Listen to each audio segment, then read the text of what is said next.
Date point. 10th year. 4th month. 1st week. 3rd day AV. HMS Caledonia. Perfection System. The Core Worlds. Technical Sergeant Martina Kovac. The mad thought that was first and foremost in Martina's mind was that Caledonia's general alarm should have sounded more serious. She was on a starship, for crying out loud, and the fact that said starship was on fire in a major way really wanted more than an almost quiet da-da, da-da, da-da warble. This was not a situation for a cartoon cop car noise. There were gouts of flame shooting out of the air vents, power systems shutting off all around as their surge protectors cut in, and the hull was singing as the heat stretched and expanded it. Caledonia was groaning like a wounded whale. This was a situation demanding loud, harsh tones with a deep backbone, something that really advertised the importance of prompt action. The reason this particular unreasonable train of thought was occupying her attention was that it was helping her cope with the fact that she was stuck in a pressurized tube of air thousands of light years from home, which was currently on fire. She really did not want to burn to death out here. Suffocating on smoke, depressurization and electrocution were all options as well, and this was not a fact calculated to help her stay calm. Focusing on the stupid little thing that the alarm was completely wrong helped her ignore the bigger problems. Maybe that was the point. Everybody on board was a firefighter.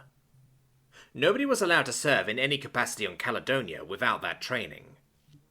Martina was armed with a pair of fireball extinguishers, red balls that were to be thrown into the heart of any nearby flames, which would burn through their casing and allow the pressurized mix of inert gas and flame-retardant foam within to burst, smothering the flame instantly.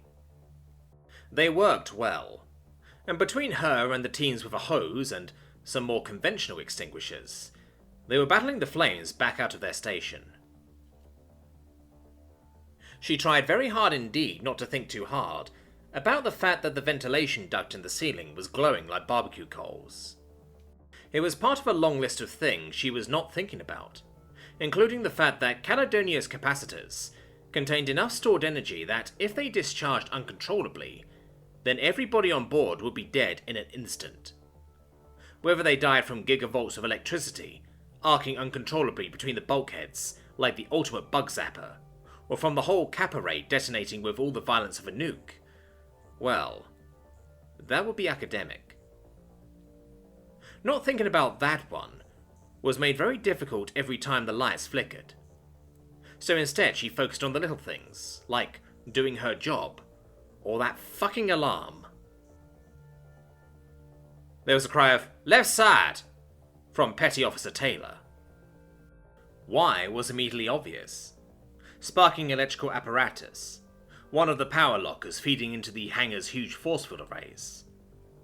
As a team they made it safe, shutting off the power to that locker, making sure it wasn't burning, ensuring the pressure doors were all sealed, and that their section was completely free of flames.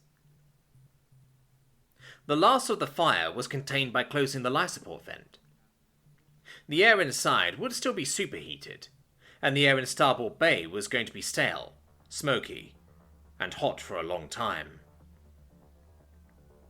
They were in the middle of tentatively relaxing, when there was what distinctly sounded like an explosion somewhere else on board the ship, and the lights flickered again. "Still here," somebody muttered, then flinched as the brace alarm sounded. That one was everything the fire alarm was not. Urgent, loud, and intimidating. "They're dumping the cap!" somebody else yelled. As one, they sprang for the wall. There were rails at waist and ankle height, one for holding, one for hooking their toes under. Most of them made it. Martina didn't. The lights dropped out, and gravity went with it. Martina wasn't secured yet. Her last footstep towards the wall carried her forwards, but it also launched her. Off balance and disoriented in the brief dark, she bounced painfully off the wall, Worse, her trajectory on the rebound was carrying her right towards that same glowing duct the flames had been belching from just seconds before. The emergency lights came up. She twisted to try and grab the bar. Her fingertips missed by a millimeter. No, no, no, no, no! She didn't mean to scream. There was just no way not to. She heard and felt herself sizzle before she bounced off the superheated conduit and floated back across the deck, flailing madly at the horrible pain right down her back. Shit! Help her for fuck's sake! I've got you! A strong hand caught her wrist and pulled to safety. She was in so much blinding pain that her rescuer needed to guide her hands to the hold bar and help her tuck her feet under the rail, but she was able to hold on. The gravity came back on at a fraction of its former strength, and Martina sank to the deck, shaking. People were all around her in a heartbeat. Medical team to starboard flight deck! Get some water on her! A shockingly cold load of water was dumped down her back, soaking into her clothing immediately. It helped, a little. Kovac! Kovac! Come on, you okay? She was able to open her eyes at least, and make eye contact. One of Rebar's suit techs, Miller, was crouched next to her. Behind his breathing gear, she could see that he was wide-eyed with concern.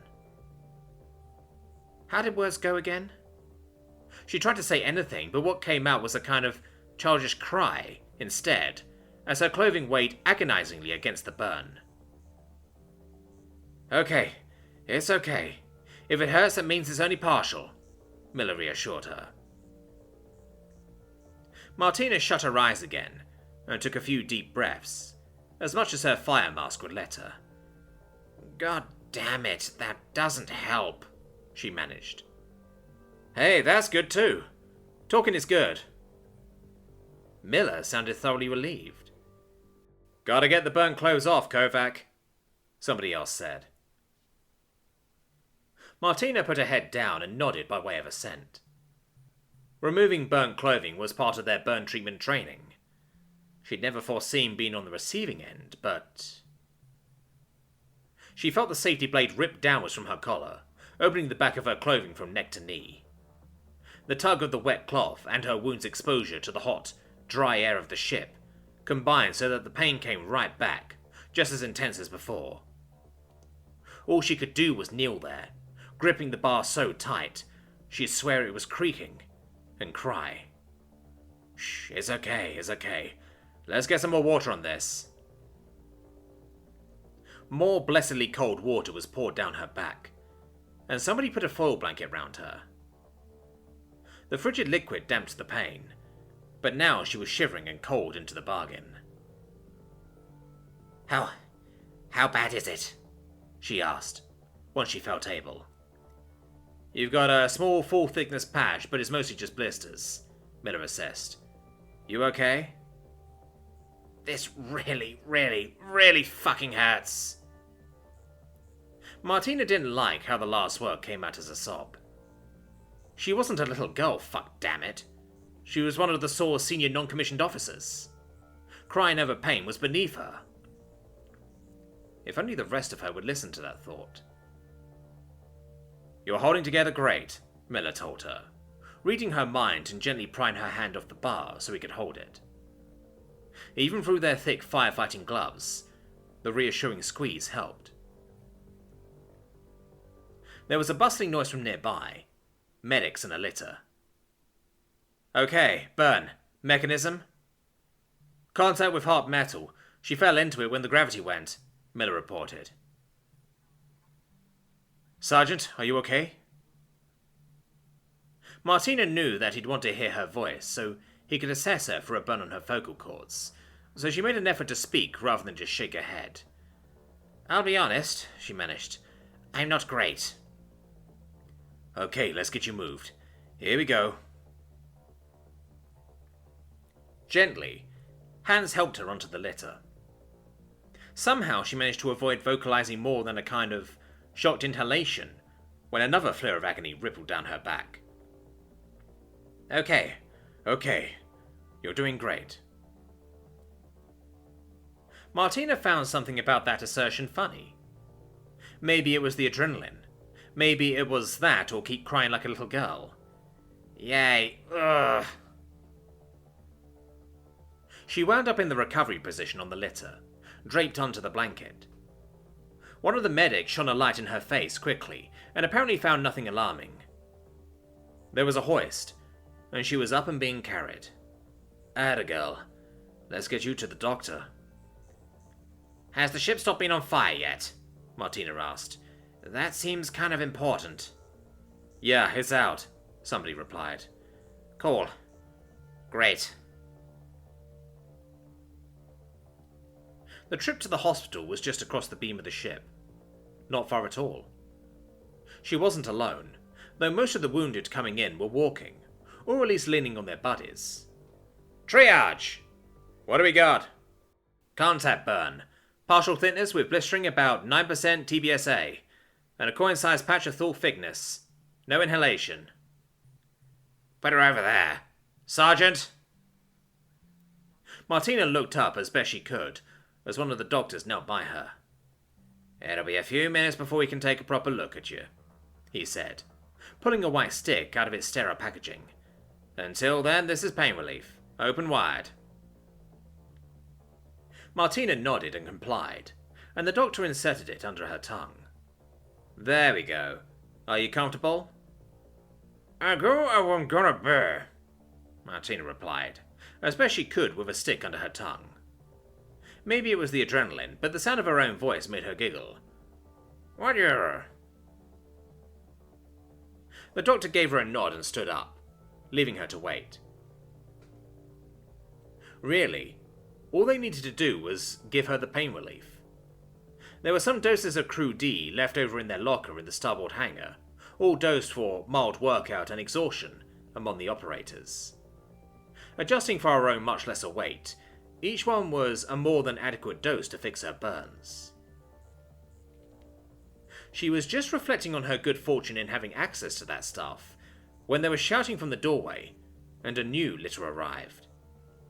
This one had a man on it, supine, intubated and groaning like a zombie. His face was... Martina shut her eyes. The poor bastard deserved not to be stared at, though what she'd seen suggested that was exactly what he was in for the rest of his life. Maybe it was the stick in her mouth. Maybe it was the sudden dose of perspective.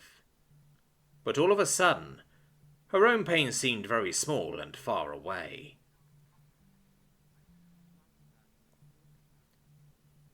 Date point. 10th year. 4th month. 1st week.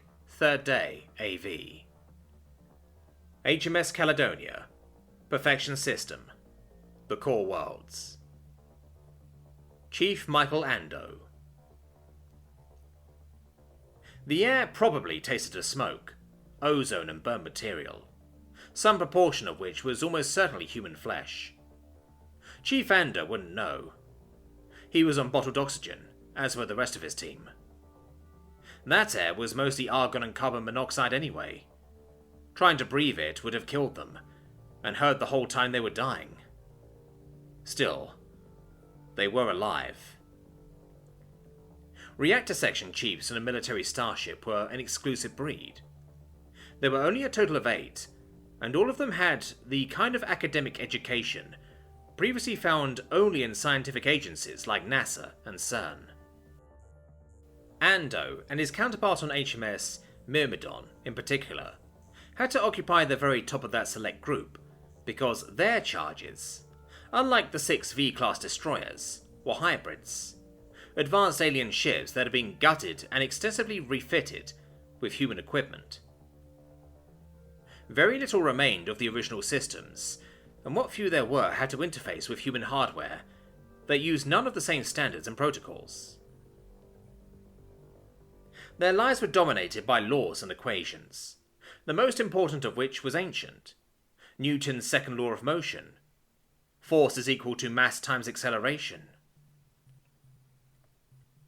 HMS Caledonia had a mass of approximately 9 million kilograms.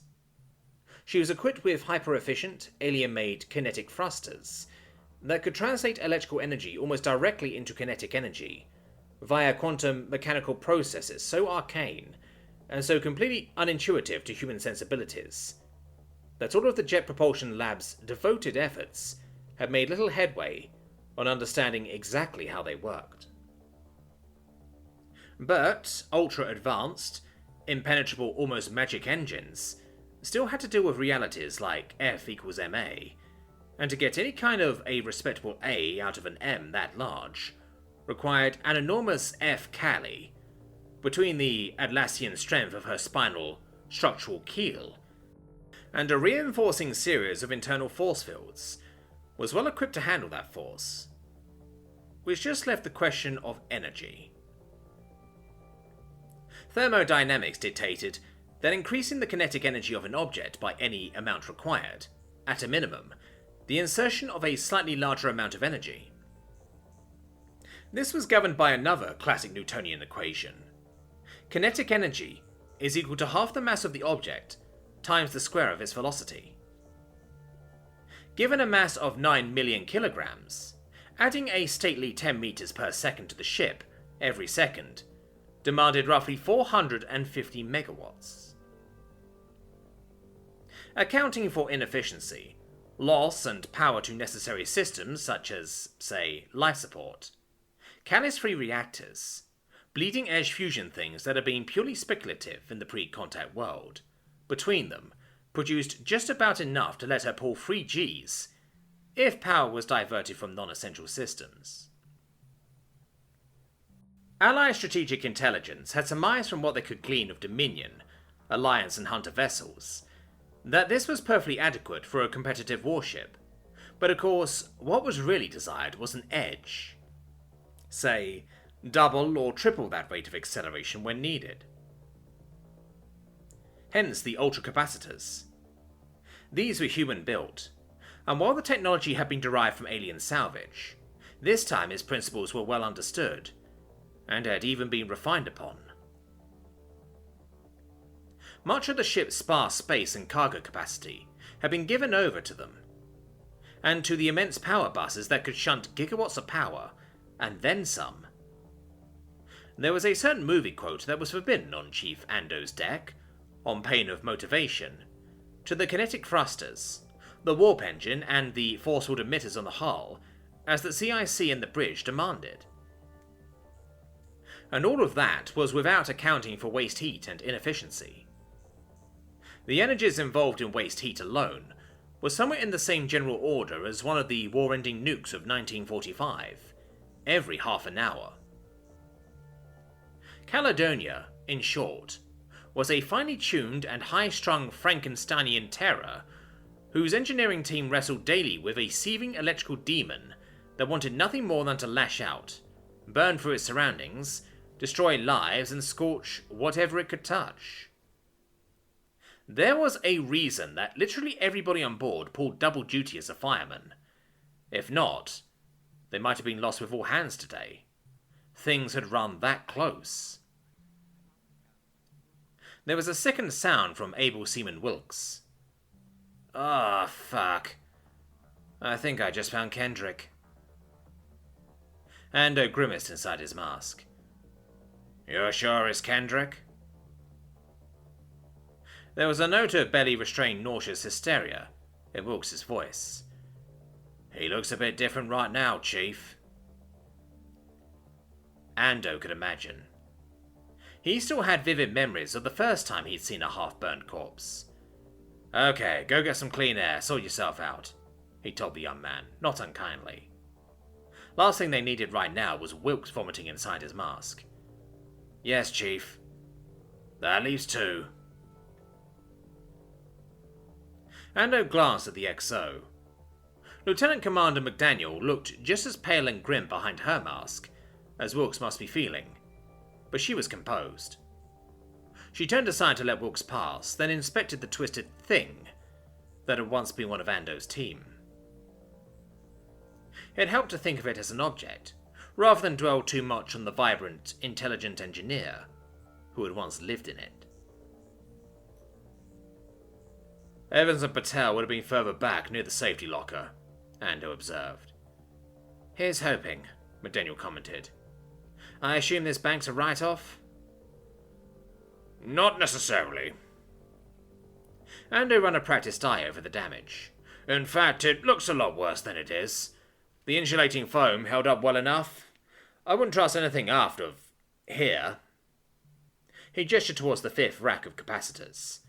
But everything forward of that should be okay, once we've cleaned it up and checked it's safe. So, we got some cap. Enough to limp home, ma'am. Once you're able to charge it. Wilkes returned with a bit of colour in his cheeks, and a determined look in his eye. Ando gave him a nod.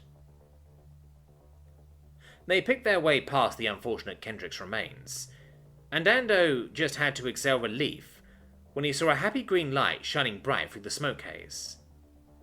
At least one person had made it inside the safety locker. He knocked on its solid door, and got 2 strong knocks back. The panel next to the station, sturdy, an almost antique technology built robust enough to survive practically anything, crackled. Chief, that you? Patel. That was a real relief. The whole reactor team's morale would have taken a gut punch if their girl had been harmed, backwards and slightly sexist though that maybe was. Old instincts died hard, after all. Sure is, he told her warmly. Evans in there with you? He's a bit scorched, but we're okay. Did Kendrick... He was right next to it when it... I'm afraid not. Ando gave a respectful moment of silence. Air masks on, Hookie, he told her, using the slang for a leading rate. Yes, Chief. There was a pause, then 3 bangs on the door, and Ando hauled the wheel over to unseal the emergency station. Patel wasn't entirely unscathed herself, having obviously only escaped a painful burn thanks to her white anti-flash hood, which was sporting a large black patch where some extreme heat had licked across it. Evans hadn't been so lucky. His own anti-flash gear had plainly spared him the worst of it, but his sleeve was so badly scorched that even its flame-resistant fabric had burned through, and behind his flash hood, his eyes were pinched and pained. Wilkes escorted the wounded able seaman away for medical treatment. What happened? Ando asked. I really don't know, Chief. Patel shook her head. Daily inspection was going just fine, and then bang! She wiped soot off the monitor at her workstation, but it was melted and scorched beyond any hope of function. It happened while we were testing Rack 8. Is the rest of the ship okay? She will be, Ando promised. But we've got bigger problems. How big? We had to dump the cap. The whole team knew what that meant. It meant that every relay and power cable in the whole grid would need safety checking. But more than that, everyone in engineering was acutely aware of the current charge level of the cap at all times. At the point of crisis, it had been something like 95%. An emergency discharging of all that energy into space via the force fields would have looked like a nuke going off. A big nuke. There was simply no way to stealthily get rid of that kind of energy quickly. So, the locals know we're here? Patel surmised.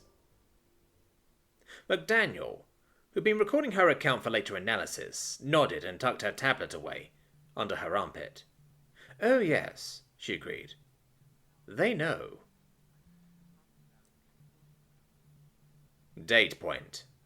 10th year, 4th month, 1st week, 3rd day, AV. Heavy system picket, utopian aspiration, perfection system, the core worlds. Fleet master. No, Director. I can categorically rule out hunters. Zook restrained the urge to give a derisive snort. If he even suspected hunters, the odd ship he was considering would already be an expanding sphere of debris. The construction was all wrong, and in any case hunters relied on the very best in active cloak technology, whereas this ship seemed to have been altered after its construction to instead rely on passive means that reduced its sensor signature by a frankly astonishing degree. Even at only a few kilometers distance, even though it was attempting no maneuver and was drifting listlessly in its orbit, the sensors of every ship in his fleet were having a hard time keeping a solid lock. That was not a hunter approach to ship design. The hunters either wanted you to know they were there or they did not. If they did, you knew. If not, you did not. Nor was it a stealthy tactic, nor a known Dominion one. That left only a few possibilities, all of which were awkward, and one of which was downright worrying. Well, who does that ship belong to then? Perfection's planetary director had good reason to be nervous.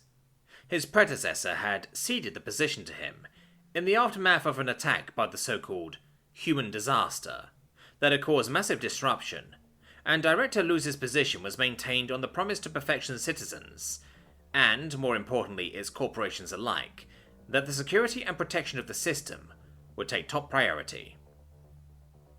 I refuse to speculate ahead of my evidence, Zook told him, pointedly using a courty turn of phrase. You will know as soon as I have something conclusive to report. Out. He'd catch some minor trouble for so readily dismissing the being, who was supposed to be his superior, but today was not the day to worry about that. Today was a day to worry why the system defense grid sensors had abruptly and without warning detected an enormous burst of microwave radiation in high orbit above the fifth planet's 11th moon, at the precise coordinates now occupied by a ship that matched no known pattern or shipyard, and which seemed to be operating on the bare minimum of emergency power, if it was operating at all. Being a Rokotromtrum came with some physical advantages, chief among them being 4 arms, and the hand-eye coordination to use all of them dexterously and comfortably at the same time. Interacting with 2 data screens simultaneously was a perfectly routine trick that most children of his species learned early on in life and never let go of. So with his left hands he processed reports from the fleet and the opinions and thoughts of the shipmasters serving beneath him, and with the others he assessed the state of his own ship. The strange ship wasn't responding to hails. Zook could hardly blame it. If he was any judge, they had suffered a bad fire on board.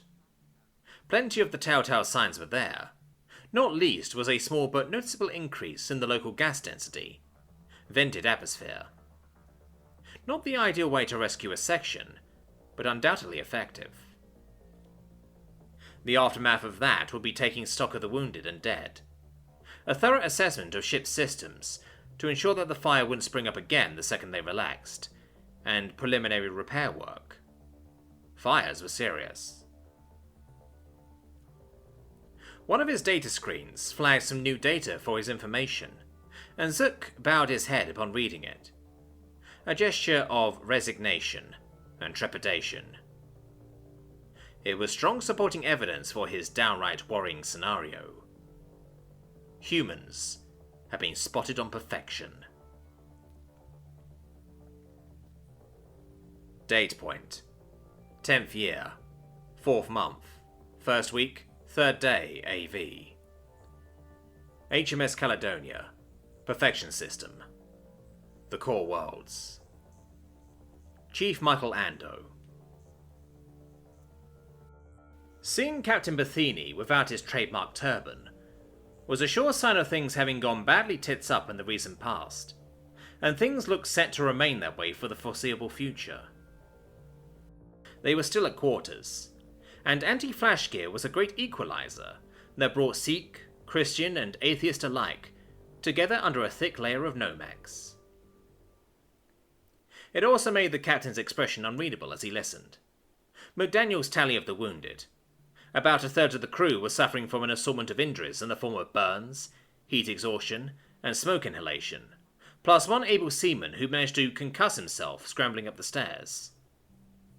Petty Officer Kendrick had been the only fatality thus far, but there was a badly injured leading rate in the infirmary, with an unhappy prognosis even assuming he survived. Still, the list was a much shorter one than it could have been.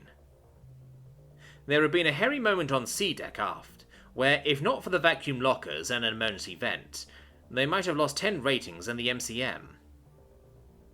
Ando knew that Bethany would have hated himself for doing so, but if it was a choice between 11 men or the whole crew, everybody on board knew that the captain wouldn't have had the luxury of hesitation in blowing them all into space. No matter. Whether by luck or skill, it hadn't come to that.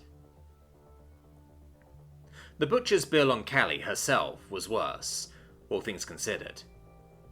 Capacitor Bank 1 was a write-off, as was Bank 5. Bank 2, where the fire had started, could possibly be restored to 1/4 capacity. Banks 3 and 4 had both been badly ravaged. All 3 of the fusion reactors were offline pending inspection, but at least they had been designed to restart at sea. Each one carried a permanent charge sufficient to hopefully reactivate its own fusion, once it was declared safe. 6 out of every 10 of the Witch's emitters were definitely fried, and the remaining 40% needed inspection. The entire surge protection system needed safety testing and replacement of the ablative components that had done their job by being destroyed. Then there was the scorched life support system, possible heat damage and warping of bulkheads and pressure walls, possible damage to literally every computer on the ship, and nobody knew how a kinetic thruster might respond to the kind of power surges they suffered, assuming the thrusters had even taken a jolt, which wasn't clear. Fortunately, diagnostics on the warp and jump engines had both returned a clean bill of health. Bethany listened to the report without interruption, until Ando had finished. "How did it start?" he asked. "I don't know, sir," Ando conceded. "It started in Bank 2, Rack 8. As for how and why, the damage to the rack's so extensive that we may just never know. It's so badly burned and melted that the damning evidence is probably destroyed." "It spread fast from there," McDaniel observed. There was no accusation in her tone, but there was a query. "Callie's built-in fire containment was dependent on that pixie dust foam," Ando explained. He shuffled his feet awkwardly. He loved Caledonia, and saying anything negative about her just felt wrong, but he had a duty to the truth. "Too dependent on it. All of our refits and modifications helped. They're probably the reason we only lost 1 man, but the alien structure and systems just weren't sensibly designed in the first place." "You would think interstellar civilizations would figure out basic fire safety," Bethany mused. Ando felt he had to speak up in Callie's defense now. "In fairness, sir, if we were using the same alien-made fire suppression foam, the fire would have been under control in seconds," he pointed out. "And we'd all be running around eating each other's faces off," McDaniel said. "There is that, slight downside, yes," Ando conceded. "Are we going to need dry dock time?" Bethany asked. "Undoubtedly, sir."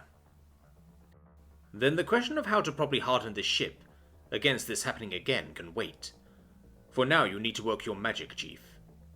How soon can we be ready for jump?" 3 days, Ando replied. The figure was probably a slight overestimate, but he had learned to be pessimistic when estimating these things. That way you were either a miracle worker, or never had to explain why it was taking longer than promised. "That's a long time to be sitting here with a curious alien fleet poking at us, Chief," McDaniel observed. "Ma'am, the only difference between a capacitor and a bomb is how controlled the energy release is," Ando said. "Any one of the caps in our racks could sink us, and the capacitors are just the first of the systems we need to safety test before we can recharge and jump out. We can be thorough, or we can, explode." "Let's hope that Commodore Corvus and the fleet get here before I'm forced to resort to talking," the captain grumbled. He had an infamous disliking for diplomacy. At least the message boy worked. Go on, Chief. You have work to do. Yes, sir. Ando nodded to his captain and the XO, and got out of there. All things considered, he'd take half-busted and potentially explosive gigawatt power systems over wrangling with officers any day. Date point. 10th year, 4th month, 1st week, 3rd day AV. Heavy system Pickett's utopian aspiration. Perfection system. The core worlds. Fleet Master. The fleet is spread out in a close-range formation, offering maximum sensor resolution on the crippled ship, along with accurate firing solutions that offer no hope of evasive maneuvers. A solid and orthodox formation, one that should have made the Fleet Master feel confident. It didn't. The Capital Station footage. His Corti technician was already calling up the information, but as always with Corti, she was taking the request with chilly grace. As you wish, Fleet Master, but may I ask why? Not the footage, the sensor records, Zit clarified, from the point when the human fleet arrived. Done. The information arrived instantly. There was depressingly little of it. Gravimetric sensors had suggested from gross mass alone that there were 4 classes of ship in the human fleet. Beyond that basic datum, the only information they had in detail pertained to the smallest and lightest class, a strike craft about twice the mass of a conventional starfighter, which seemed to be capable of flinging itself through a combat volume at unheard of accelerations, easily winning the kinetic energy advantage over its adversaries. This ship in front of him, however, was a perfect match for the estimated mass of the 2 largest ships in the human fleet. He called up a simulation of the battle and focused on the tiny human force. The first hint of its arrival had been a salvo of firepower that apparently travelled at warp. Against the sheer scale of the swarm of swarms, that salvo had achieved little, but it had seeded the intervening space between the swarm and the human fleet with gravity spikes, keeping the hunters at arm's length. That extreme range was unorthodox all by itself. At such distances, the slightest maneuver by anything capable of a warship's acceleration profile will completely ruin a firing solution, and so extreme-range kinetic bombardment was reserved for ambushing fleets at anchor or relative stationary large objects such as a station. After which, the fleet would then close to medium engagement range to press the advantage on a depleted and shocked foe. The humans, of course, had invented their Starship doctrine from new principles. Using warp fields on their weaponry eliminated the need to deflect when shooting at a moving target, and thus made long-range combat perfectly viable for them. Sensor records from anything other than the gravimetric sources were patchy at best, but the mass didn't lie. The 2 ships matching their damaged Mystery's tonnage had remained at the rear of the human formation in what was apparently a supporting role, while the 2 smaller classes, the smaller and more numerous of which may have actually been unmanned platforms of some kind, though that was unclear, formed the leading wave. So, this was a support vessel of some kind. Coupled with the breathtakingly quick action of a strike force of 4 Deathworlders on perfection, who had landed, engaged in a brief pursuit for a marketplace, and then departed on a ship registered to a private Corti captain. Oh dear. He held the damaged vessel personally. The time was long past for delicate probing with queries of concern and offers of aid. "Attention unidentified human vessel," he announced. Every member of the bridge crew went stiff and still, listening. "You are in violation of Article 7 of the Dominion Charter. You are required by law to make contact by any means possible, indicating your surrender to system authorities, whereupon your crew will be detained and your ship confiscated. Failure to comply will be considered a hostile act, and you will be fired upon." He was still calculating how long of an interval to give them, with which to respond, when the reply came through. The footage he received suggested that the air on board that ship was still hazy and thick, in the aftermath of a fire, and the white hood that the figure on screen was wearing could only be protective gear. All that was visible of the human, in fact, were two dark brown eyes which seemed to focus critically on him, even through a camera. It felt uncomfortably like the being he was addressing was identifying weak spots to attack. Attention Dominion Fleet. As non-signatories of the Dominion Charter, we neither recognize nor agree to be bound by its authority. Our ship is in distress, and we thank you for your concern, but repairs are in hand. We will not comply with your order to surrender, and any hostile action taken against us will be treated as an act of war, he recited tersely. The translator decided that this specimen was male. I am Fleet Master Zunk Advonker, Zook identified himself. To whom am I speaking? The translator automatically found an equivalent to the rank that the human named. Shipmaster Bethini, he replied.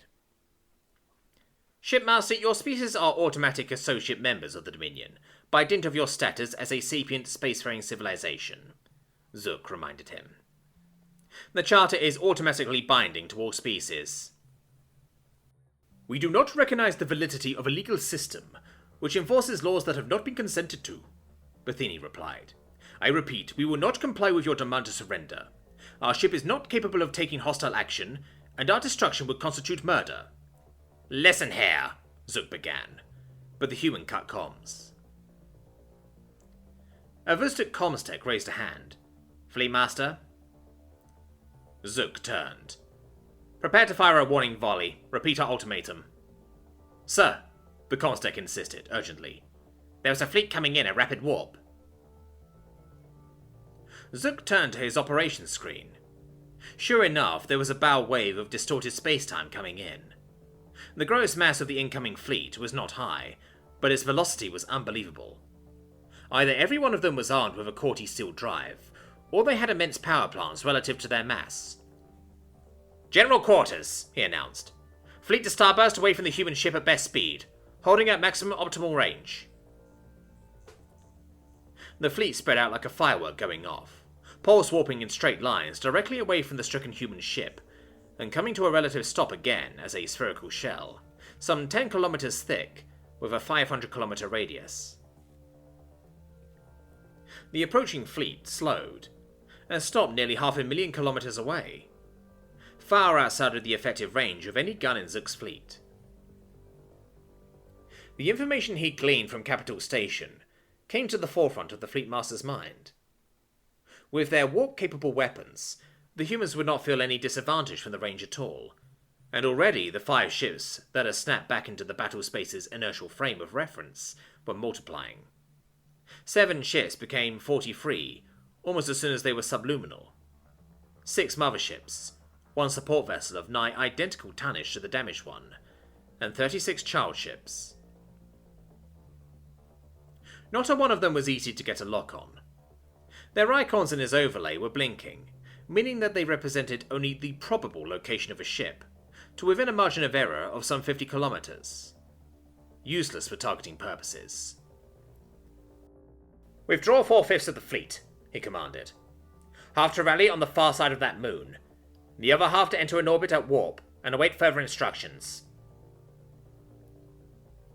14 of the human ships, 2 motherships and 12 child ships, vanished off his overlay. A dim grey icon suggested where they were likely to be if they drifted along their last known vector. These too were blinking, worthless. That seemed to end the opening moves for now. With the human fleet unassailable, and the bulk of his own fleet withdrawn to safety but ready to return at a moment's notice, Zook could breathe a little more easily, and consider his next move. Hail there, Fleet Master, he ordered. Date point. 10th year, 4th month, 1st week, 3rd day AV. HMS Violent, Perfection System, The Core Worlds. Commodore William Corfras. The ETs want to parley, sir. Corfras nodded, satisfied. His non-human counterpart had demonstrated respectable intelligence in withdrawing the bulk of his fleet in the face of an insurmountable tactical disadvantage.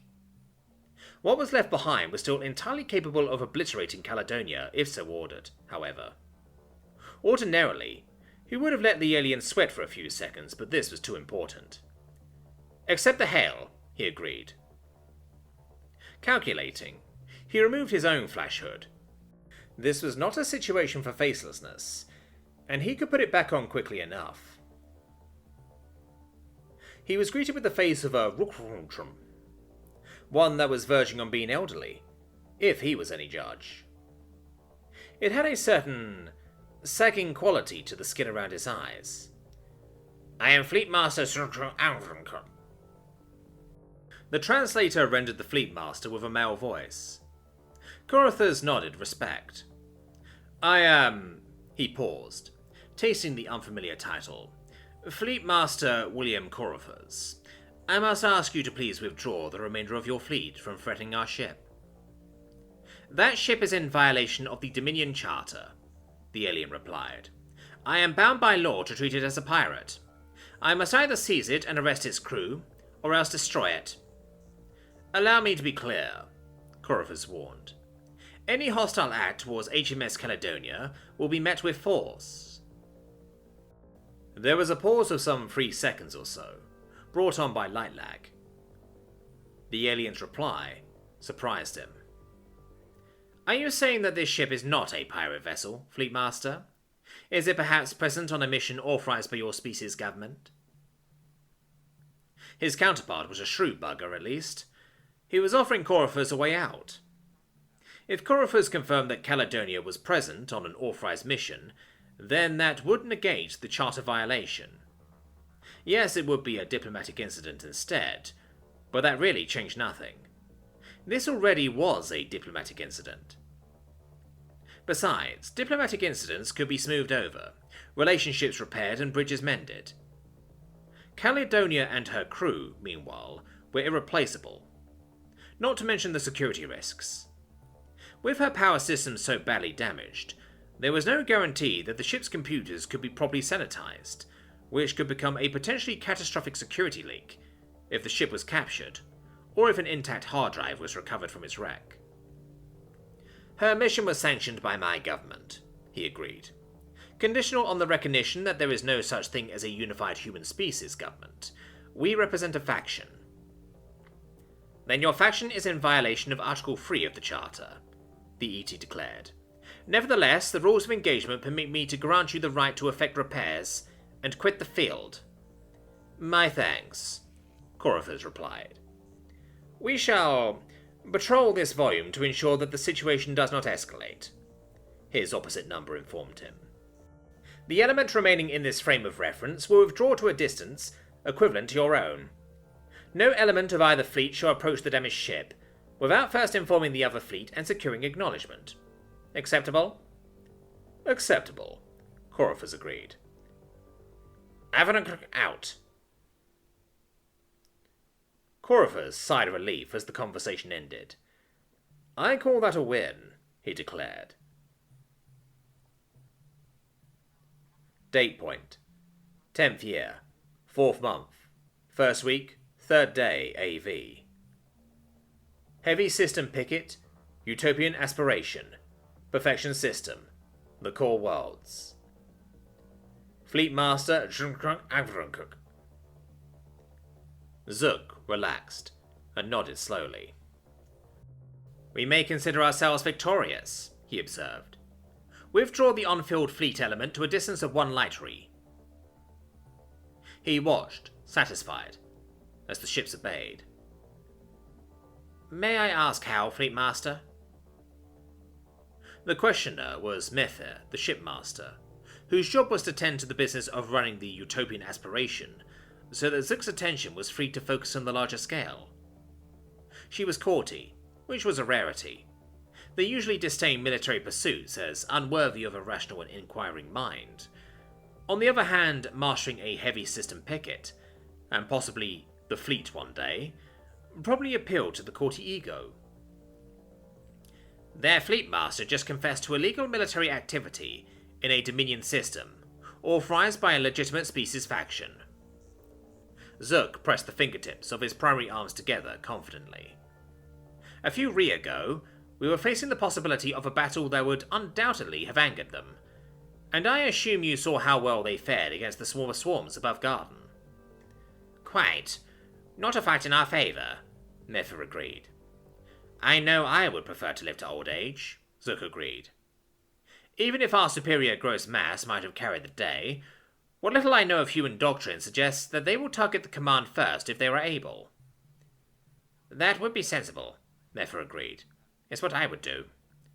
So, we save face by securing the confession, they reclaim their damaged ship, there may be further sanctions against these Deathworlders in the aftermath, or at least they may have expended whatever goodwill they earned at Capital Station. Zook gave a satisfied snort. As I said, a victory. I would suggest, Fleet Master, that they capitulated rather easily, Nefer pointed out. Meaning? If the political damage they will suffer is as severe as you believe, then their Fleet Master's rapid and uncoerced confession suggests that whatever that ship was here to do is more valuable to them than the political fallout. You think it may have something valuable on board? Something worth risking the ire of the whole interspecies Dominion, Nefer agreed. Even the Galleons would be obligated to impose sanctions if the Security Council demands it. Zook snorted and stood. Those troublemakers would find a way to wriggle out of it, he declared. Be careful, Fleet Master, Nefer advised. It wouldn't do for a being in your position to be thought of as prejudiced. Zook glanced around the bridge and agreed. Shall we continue this conversation in private, Shipmaster? Of course. Under Shipmaster, the bridge is yours. They stepped into the wardroom. So, the question is, what were they up to on perfection? Zook mused. That much is not clear. 2 planetary security officers attempted to detain one of the human agents, only to be incapacitated. Incapacitated? Zook repeated, alarmed. He'd heard the horror stories about what a human's advanced biology could do to ordinary people. Subdued and carefully bound, they were completely unharmed, apparently. Nefer quirked a corner of her eye orbit, a subtle courtly gesture denoting a blend of mild amusement and grudging respect. Apparently the human that did this then jumped off a rooftop. Even in by their standards low gravity, terminal velocity must surely be fatal, Zook pointed out. No body was found. The human appeared to be wearing some kind of advanced armor system, possibly one with limited flight ability. Zook considered his options. If the humans really were up to something that they valued more than good relations with the Dominion, then he was duty-bound to investigate. If, on the other hand, this was simply a case of interspecies psychological difference, then he could not afford to make accusations which he would later regret. A circumspect approach was necessary. I understand that information brokering is a healthy grey market on perfection, he observed. Nefer was a local. She nodded sagely. Indeed, Fleet Master. These brokers, reliable? Their reputations are their livelihoods, Fleet Master, Nefer said. The very best are utterly dependable. But expensive, I imagine. Many are, yes. The most notorious, and arguably the best, is known as the Contact, though I understand that caution is called for when dealing with them. Why? They are known for being completely fair and reasonable. A favour for a favour, a boon for a boon. Zook swayed his head. And that is grounds for caution because... Once in the Contact's orbit, it's a rare client that can find the acceleration to break free, Nefer explained. The Contact has a knack for spending their owed favours very wisely, and being owed a boon by the Fleet Master of the System Defence Force would be... I see. Zook accepted the caution with a nod. Who would you recommend? Nefer inclined her head slightly. A gesture that Zik knew meant she was most likely tapping into the shared network of data available to all courtiers who hadn't actually been expelled by the Directorate. The current best pick is a relative newcomer, believed to be Cheshnasho, goes by the alias Dread. Supposedly very effective. What exactly is it that you wish to know? Those humans went to perfection for a reason. I want to know what that reason was, or at least where to start looking. Where they landed, what they did there, how they left. If they left. If they left, yes, thank you. Zook sketched a gesture of thanks. I will leave it in your capable hands. Of course, Fleet Master. Date point. 10th year, 4th month, 1st week, 3rd day AV. Planet Perfection. The Core Worlds. 11. 0053. The situation has, unfortunately, unfolded peacefully. 11 frowned and sipped at her stolen body's favourite beverage. It paid to remain in character, even when the risk of discovery was infinitesimal. As far as anybody in the galaxy who knew her might deduce, Mumruk was sitting in a marketplace cafe and enjoying a nice cour and the sunshine. 0011. A crippled starship, on an illegal operation, and the situation unfolded peacefully. 0053. The humans readily admitted to the violation. The Fleet Master offered them time to repair and withdraw under 0011. I'm familiar with the article. Did you engineer an alternate solution? 53's reply had a tinge of wounded dignity, common among agents who felt their competence was being questioned. 0053. I did. The Fleet Master has been persuaded to investigate the human operation more thoughtfully via an info broker named Dread. 11 finished and paid for the drink, then stood up. 0011. Well done. It should be simple enough for me to allow this info broker to catch up with me. 0053. To what end? 0011. It can be no coincidence that my host returned from an expedition which discovered the lost Muriki station, found it under occupation, and then within hours of claiming the bounty, a strike force of human special forces attempted to seize her. 0053. I understand. That station was equipped with an industrial nanofactory. 0011. Indeed. Yet another infraction on their part. Article 12 of the Charter. If we can expose their contempt for interspecies law, and force the Dominion to act, it will drive a wedge between the humans and their only ally. 0053. The Galleons?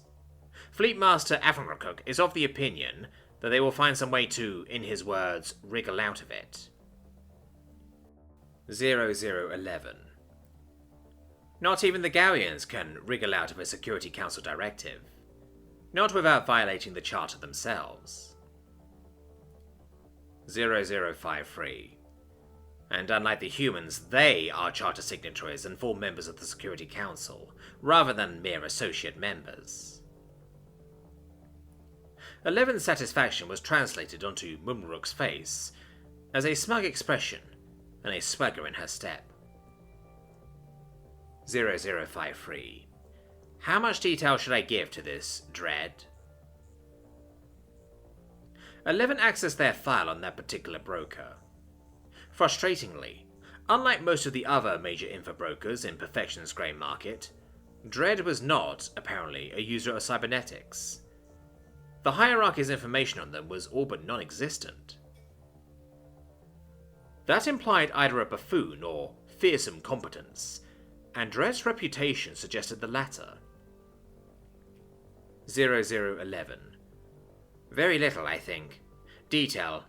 Yes, detail that a ship called Negotiable Curiosity departed from a landing platform near the incident site shortly afterwards, and that you suspect a correlation.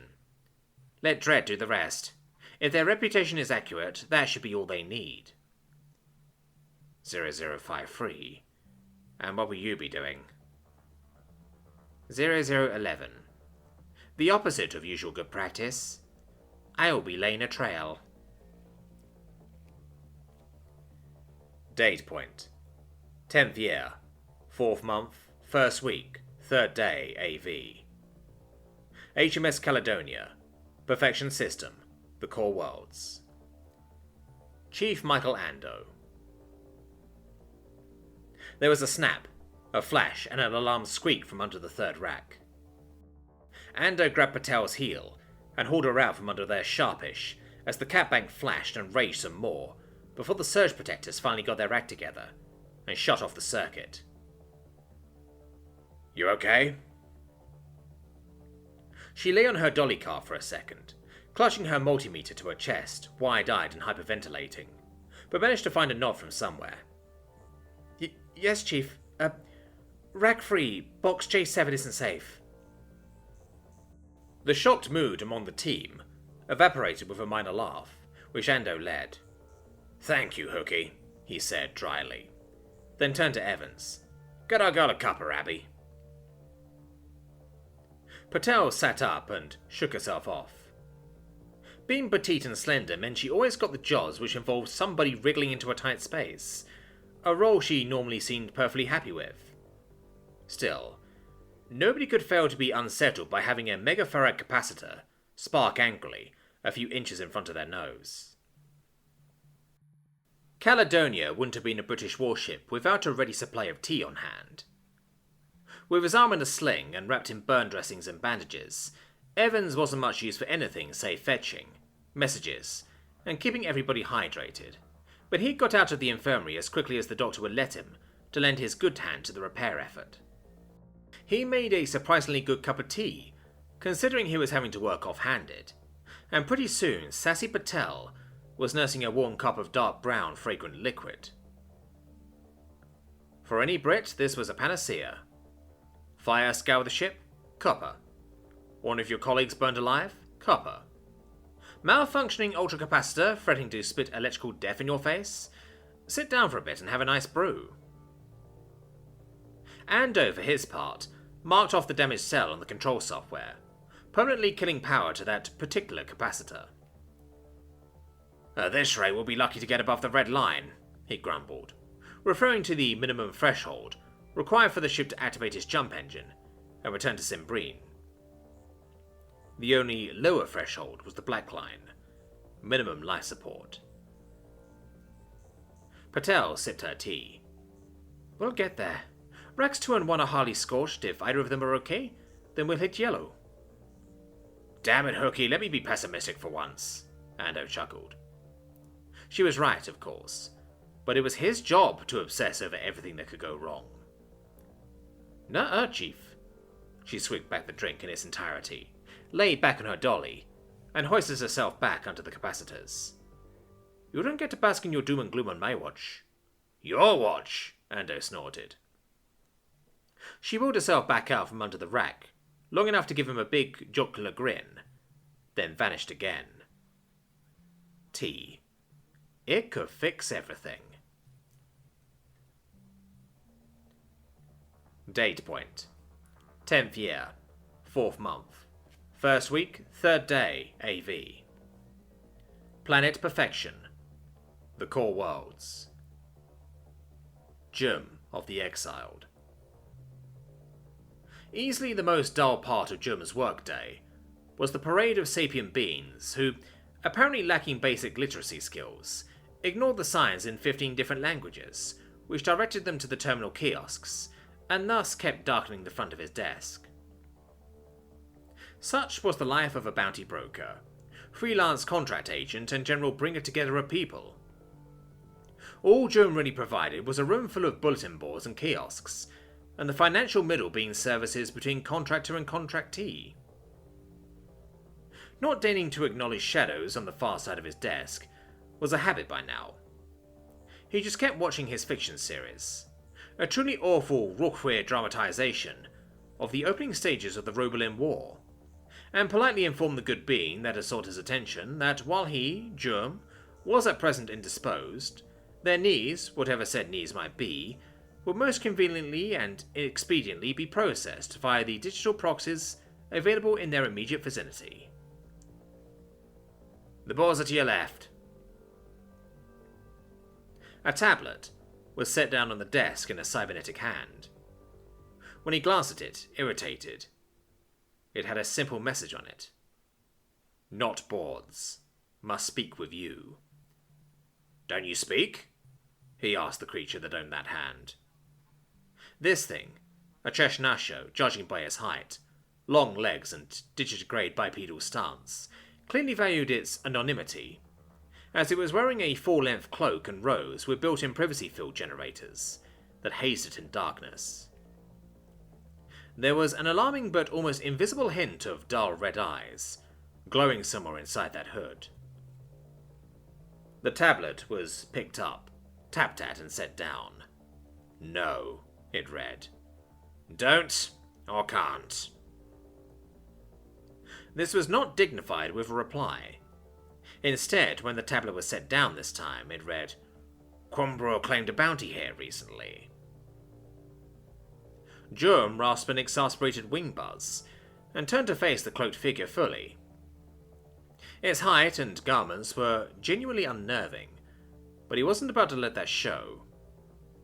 He knew immediately which specific Quimbru this alien was discussing, but he wasn't about to be bullied. Lots of Quimbru claim bounties in here, he shot back. So do Lokal, Rokotrumf, Alabelin, Cheshnasho. He buzzed again to drive home the point. Even the occasional Gowian.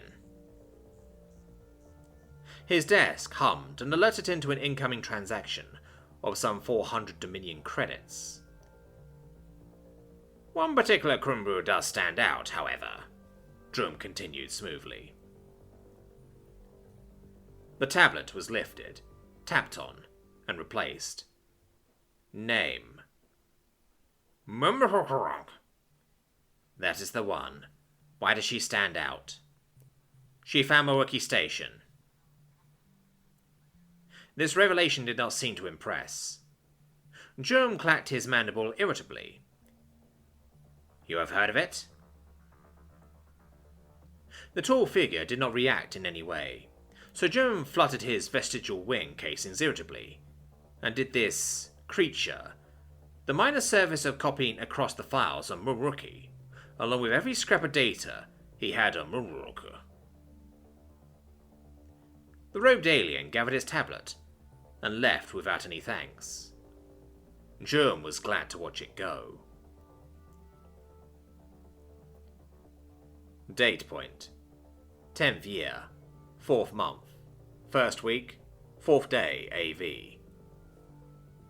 Heavy system picket, utopian aspiration, perfection system, the core worlds.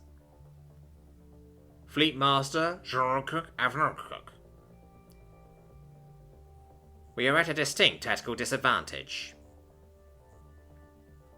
Assorted variations on the theme of dismay rippled around the room as the nearly 200 shipmasters under Zook's command absorbed his words. Fortunately, if there was one thing Dominion fleets had become very good at over the long years of interspecies relations, it was controlling who got to speak and when. Rather than being inundated with opinions, Zook was pinged with requests, sorted and prioritized by an algorithm that sorted for seniority, position within the fleet structure, political relevance to the subject at hand, and 1,000 other variables. The first speaker was the Vagok shipmaster of the Heavy System Picket Copper King. Fleetmaster, we outnumber them 6-1, and outmass them by a factor of 10, he objected. Their ships have no defensive shields. Our railguns would shatter them. Under what circumstances is that a tactical disadvantage? Numbers, mass, and firepower count for nothing if we have an effectively zero chance of hitting them, Zook pointed out. They control the engagement range, they control the angles of fire, and our sensors struggle to secure an adequate lock on the damaged one at extreme close range. A fellow Rutro shipmaster chimed in. Fleet Master, do we not intend to honour the conditions of the third article? We do, Zook replied. However, we are investigating possible violations of other articles, some of which will supersede the third, and compel us to seize or destroy their ship. If we must do so, then the fleet must be ready to enact the plan of attack that I have devised. He called up the simulations he had run. The humans depend on their warp-capable weapons, and their sensor-scattering hulls. Both advantages will be negated by closing the fleet to point-blank range. At that distance, any one of our heavy system pickets will have the durability and firepower to smash them all. The difficult part will be landing the ambush on them before they have time to respond and evade. The scale pulled back, showing the command element. The fleet element currently hiding behind the moon, and the element in orbit around the humans at warp. If I give the order, second group, the element behind the moon lit up, will warp through third group as it crosses their line of approach. The space-time distortions caused by the element already at warp should disguise second group's bow wave as they accelerate. From that distance, the humans will have less than 1,000th of a re to react. Even they don't have reflexes that quick. The simulation zoomed back in on the human fleet. The icons representing second group shot into the battle space and instantly deployed gravity spikes. Second group will immobilize the humans immediately upon landing. From there, the superior firepower and shooting of our ships will do the rest. Any questions? As anticipated, the top of the list was their lone Gallian shipmaster, whose ship, the Racing Thunder, was part of second group. I must object to... Zook interrupted the ferrymail with a curt swipe of all four hands. I do not care what your clan of females will have to say about this. Nor do I care what it will do for your crew's mating prospects. I do not care for your politics, your personal misgivings, nor for your species' relationship with these Deathworlders, he snapped. You will follow orders or else be arrested and tried on a charge of dereliction of duty, and Gao will be sanctioned for supplying a mutinous vessel to serve in a system defense fleet. Under protest then, Fleet Master. The Gallian bared his teeth angrily and dropped out of the briefing. Zook would discipline the insubordinate creature later. One of his fellow rooks spoke up. Would it not be more expedient, Fleet Master, she suggested, to simply record whatever infraction the humans have committed and apply sanctions against them? I do not see why engaging them in battle would be necessary. Every rick they are present in this system is a rick in which the hunters might learn of their presence and swarm down on us, Zook pointed out. Their occasional probing attacks and raids are bad enough. We all remember the loss of the Gurvag the last time they attacked. If the swarm of swarms were to come... Nods and other gestures of agreement and understanding passed around the shipmasters. They will be given a fair and reasonable interval to repair their ship and depart, Zook asserted. But I will not subject the billions of sapiens who call this system home to the threat of being hunted. Are there any further questions? There were not. Make all the necessary preparations and await my command, Zook ordered. We will await the result of the investigation. Date point. 10th year, 4th month, 1st week, 4th day AV. HMS Violent, Perfection System, The Core Worlds. Commodore William Corfus. A briefing session then. Looks that way, sir. Every ship in the fleet all talking to the flagship at once. Corfus was taking a working lunch, al desco. A ploughman's sandwich, an apple and a coffee. How long until I get to listen? He asked, sipping his coffee. There was a chuckle from the intel chief aboard HMS Myrmidon. We've got the Watsons working on it right now, he said. Dominion encryption isn't anything special. How long? The computers think an hour or so. In my experience, that usually means an hour and a half. Good, keep me posted. Will do, sir. The link to Myrmidon closed. Coryphus sat back and mused on the two salvaged hierarchy ships. Both were, frankly, almost a liability. The unhappy marriage of human technology with integrated systems that had been designed by a civilization literally millions of years older than humanity was, after all, the reason they were here. Were it not for their engines, neither ship would have been worth the hassle. The hierarchy kinetic thrusters made all the difference. They were simply more advanced than the best human efforts so far, converting the electrical energy that was pumped into them into kinetic energy for the ship with greater efficiency, and by no small margin. While all of the ships in his fleet could pull a Delta V, that would have seriously inconvenienced the crew if not for the inertia-softening efforts of their warp engines. The V-types only managed to keep up with Caledonia and Myrmidon because they had a third less mass. That extra efficiency allowed for bigger ships. Bigger ships meant more room for stuff, and the stuff they carried was absolutely invaluable. In Caledonia's case, the stuff in question was a small field hospital in what had been her port landing bay, and the source staging area in her former starboard landing bay. Myrmidon, meanwhile, was a flying power plant, armed with more fusion generators, more ultracapacitor banks, and more force-field emitters than anything else in the fleet. Once Caledonia's power systems were sufficiently intact to receive the aid, Myrmidon could provide enough for the both of them. Both of those ships, however, carried what Coryphus considered to be the fleet's most potent tactical assets: the Watsons. IBM's Watson systems were nothing new. They'd been around and gathering steam even before the Vancouver incident. 10 years of innovation and development past that point meant that both ships were carrying banks of number-crunching supercomputers of staggering power, underpinned by a software framework that could calculate, correlate, extrapolate, simulate, educate, and even innovate with discomforting speed and precision. Each of the V-types were carrying a smaller version, which linchpinned the fleet's electronic warfare capabilities. But the ones on Caledonia, coupled with the dedicated expertise of the men and women of the Fleet Intelligence Center aboard Myrmidon, they were the real nerve centers for the flotilla. Decrypting the Dominion fleet's communications was a fraction of what they could achieve, and had Caledonia's power systems been online to lend her own Watsons to the effort, Coryphus might almost have been able to eavesdrop in real time. When it was all up and running, everyone in every CIC in the fleet flirted with swearing that the ships were almost alive and capable of anticipation.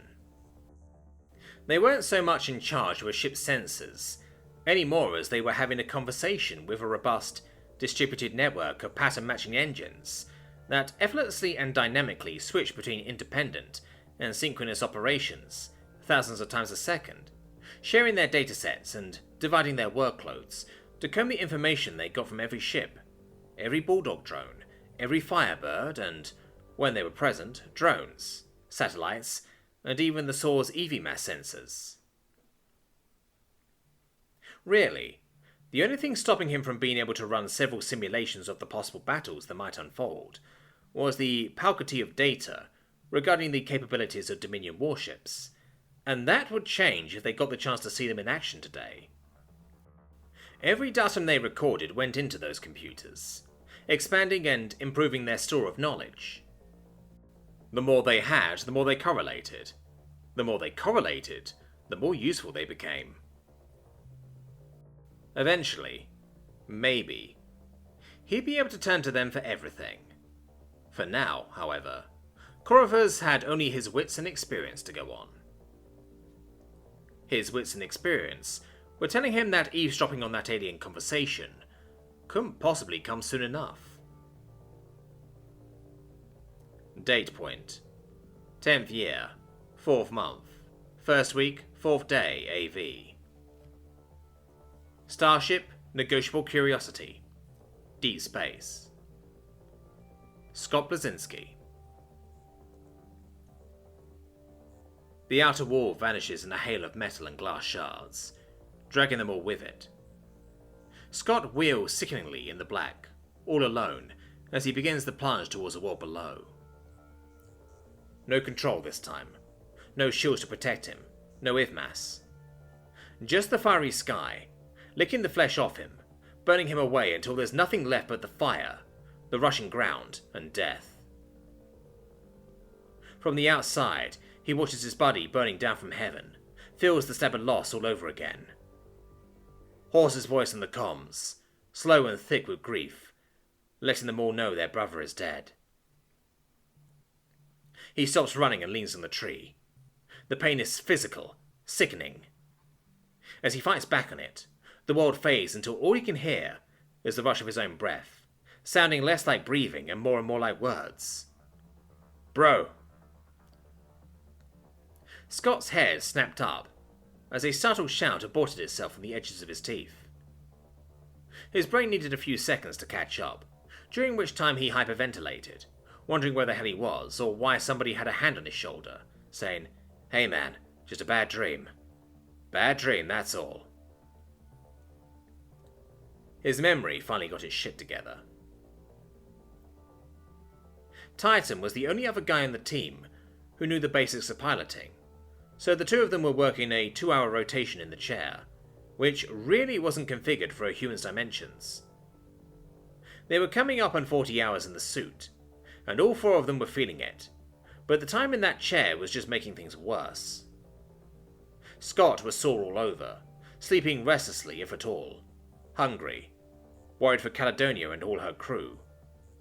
There were people on that tub he cared about, after all. And not only was there no respite, but they'd be stuck in this situation for another 5 days. "Thanks," he grunted, standing up. Titan took his place, looking just as stressed as he was. "You okay?" "I was dreaming about Thor." Titan clapped him on the shoulder, nodding understanding. "Do yourself a favor, pop some crude. Help me sleep okay a couple hours," he suggested.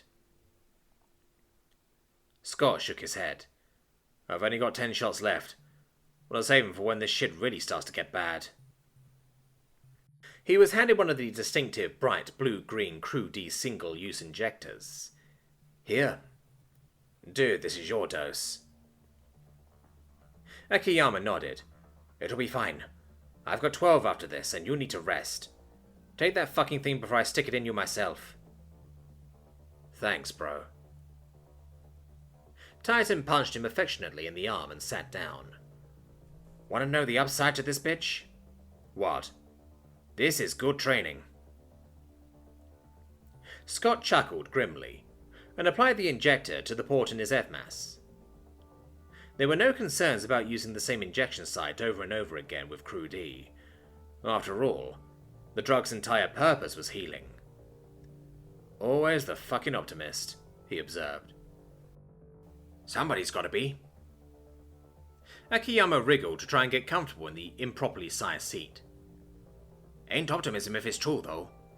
Horse is gonna have to rewrite our training schedules when we're back." "Bro, that ain't a good thing," Scott objected. "Horse is a fucking sadist on training." "Yup, 'cause he's good at his job." Akiyama grinned. "Fucking masochist." The Crew D was working already. He could feel the soreness draining out of his muscles. Titan used a slightly larger dose than Scott usually did, and the difference was palpable. "Go to sleep, dumbass," Titan ordered him. "You're back here in 2 hours." Right. One nice thing about alien spaceships was that they built their doors and walkways wide enough to accommodate even species as big as the locale, Virgok and Govnung.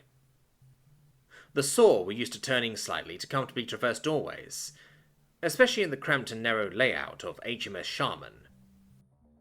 Meanwhile, even the Negotiable Curiosity, a small research ship, was spacious enough for Saw operators in full gear to comfortably navigate unimpeded. Backstage, Rebar was asleep against the wall. Clearly it was Sykes' turn to watch the ETs. Calvin Sykes was reckoned as the pretty one among the operators, with there being some debate as to what order the runner-ups were between Akiyama, Ares and Major Powell. He'd grown up ranching horses and flinging hay bales in Georgia, and still had those straight-jawed, stubbled, right out of a country music video good looks, on top of the Herculean sore physique.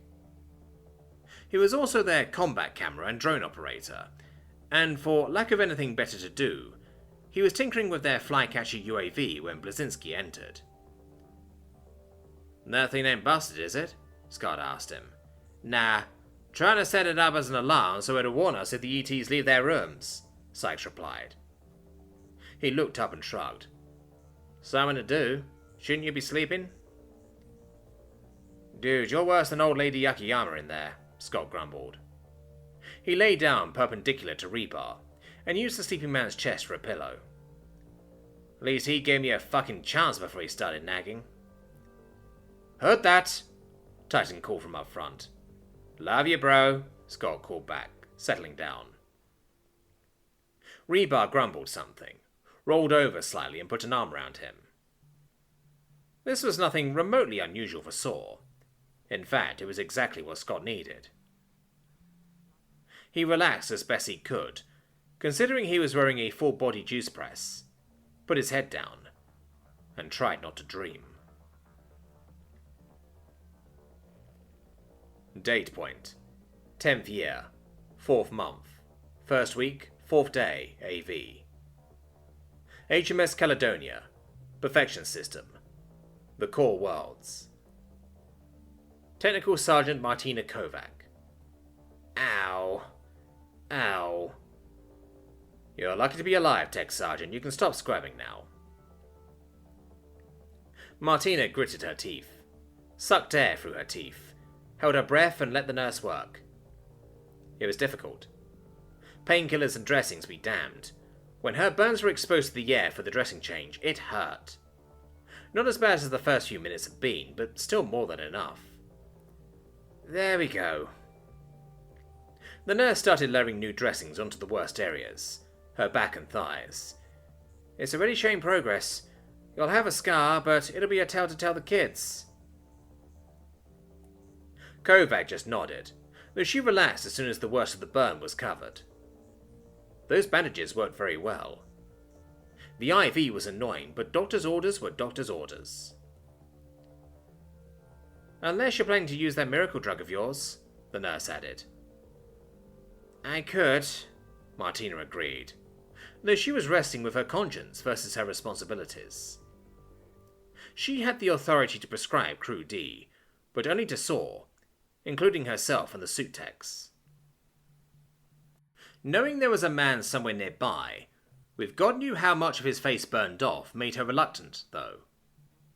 A strong dose of Crew D would repair his injury with no scarring at all, if only she could get the authority to administer it. Authority that could only come from a few sources. Authority that couldn't possibly arrive quickly enough. Crew D needed to be administered early in the healing process, preferably before it was even properly begun. For serious injuries, the window was about 3 days, half of which time was already gone. Or... She flinched, as the nurse applied pressure to wrap on the dry bandage. I can think of somebody who needs it more. The nurse's hands paused. She met Martina's eye, then glanced around guiltily. He's in a bad way, she confided. Lieutenant Bailey's not sure he'll make it. That settled it. I'll need help getting to the medical locker in starboard hangar, Martina whispered. Won't you get in trouble? I'll live. Date point: 10th year, 4th month, 1st week, 5th day, AV. Planet Perfection, The Core Worlds. Vacno, The Contact. A verified trace in Moriki Station. Now that is interesting. Yes. You can unwind here, Dredd. There are no secrets between us. Dredd hesitated, then put away his translation pad, and spoke his curious native language. Vacno had needed some refinement and research to get her translators to handle it properly, though her best efforts had given it a flat and neutral interpretation of his speech patterns. You have plenty of secrets. Meanwhile, I have no secrets from you. Is that not so? He observed. Astute as always, Vecno agreed. Were you able to secure the sensor data? The broker had already completed his transaction. I am tracing the pilot. And what? Vecno asked him. Do you make of the news that the pilot's ship was stolen by 4 humans, one of whom chased her through a marketplace? Dredd did not reply verbally. The most he communicated on the subject was an expressive gesture of disinterest. No comment at all. I avoid humans. For most of us, that's a good idea, Vecno commented. Though the worst setback I ever suffered myself was the work of one of my own kind. Again, Dredd said nothing. He had a frustrating distaste for small talk, which made him a difficult being to get much leverage over. He gave away far less in conversation than Vecno would have liked. If he wasn't so deeply in her debt from their first meeting, she would have held nothing over him at all, which was an awkward position to be in with fellow info brokers. Vecno remained at the top of the heap simply because every single one of her competitors existed in an ecosystem that she controlled, all of them caged behind glass walls of debt, and lured with the tantalizing promise of being free of that debt. A promise that she did make good on, now and then. Without the authentic prospect of freedom to incentivize them, her debtors might realize sooner rather than later just how brittle those glass walls really were. Dredd, she suspected, knew exactly how brittle they were, and abided them purely because it suited him. She had prepared contingencies to release him from her debt at a moment's notice, and made a point of treating him with punctilious fairness. A wise policy with any of her debtors, of course, but taken just that little bit further with Dredd, so that it bordered on outright generosity. Vecno had a keen nose for which beings it was best not to antagonize. You seem to have this one in hand, she mused. Why consult with me? Dredd's preferred mode of locomotion was to stalk. This he now did, patrolling back and forth in front of Vecno's desk for a moment before speaking. Something about this seems unusual, he declared. Besides the involvement of formal, authorized human military assets. He gestured acknowledgement. The pilot's trail is too easy to follow. Easier than if she was behaving normally. I think that she is luring me. She knows you're hunting her. Yes. I do not know how. And inviting you in. Interesting. Vecno ran an immediate cross-check between Mumruk and the fleet shipmaster who had commissioned Dredd's services. The only correlations were meaningless. Similar species adjusted age, both female, both using Amnag Dwit's implant suites. Nothing of substance. The only significant correlation was time spent in the same star system, but given that Perfection had a total system-wide population in excess of 10 billion lifeforms, with both Corti and Kumbru being respectively the second and third largest demographics, there was no connection at all. Vecno herself matched all of those data points. The target and the client don't appear to be connected, she decided. Dredd didn't comment. Instead, Vecno caught a glimpse of his cybernetic limb, the only part of his body that he allowed any being to see, as he shook the sleeve of his robe irritably and thoughtfully, then flexed its fingers in front of his face. He was an odd one, but the intimidating persona was commendably effective. Everything he interacted with seemed to be either disturbed enough to tell him what he wanted, or irritated enough to ensure his rapid departure. You can handle any traps you might be setting, she reassured him. Yes. It is good to know when you are walking into one, however. Do you think you are? Dredd simply gestured what was either disinterest or resignation. If you need my further assistance, please do call, Vecno told him. Yes. He stalked out. Vagno thought for a minute and made a few observational notes in her file on him, then set him aside for now and called for her next customer. There was always a next customer. Date point: 10th year, 4th month, 1st week, 5th day AV. Starship, Negotiable Curiosity. Deep space. Bedu. Bedu was not a scientist. He preferred to think of himself as an engineer, a solver of practical problems. That the problems in question had nothing to do with engines and everything to do with missing people and hidden knowledge was largely irrelevant. He was presented with a problem in need of a solution, then devised and deployed the solution. The scientific method was second nature to any self-respecting courtie, however. Observe, correlate, hypothesize, eliminate. And his human abductors made for interesting subjects, even in the absence of any sophisticated scientific apparatus or prepared testing regimes. If only he'd had access to the Courtie Implant Net's databases on Deathworlders, but they'd shut down every transmitter the ship had. He couldn't interface with it at all. Without being able to reference a baseline normal human, his conclusions about these four were tentative. They were undoubtedly using some kind of Crozier-based medicine, which presumably meant there was a discrete but formal trade between whichever human faction they represented and the Directorate. Sadly, Bedu judged that his own value to the Directorate was probably far less than the value of such a program. No bargaining chip or negotiating tool was to be had there. What was intriguing, however, was their social behaviour. They were a study in opposites. Their every interaction seemed to be either precisely businesslike and structured, or else laden with informality, affection and aggression.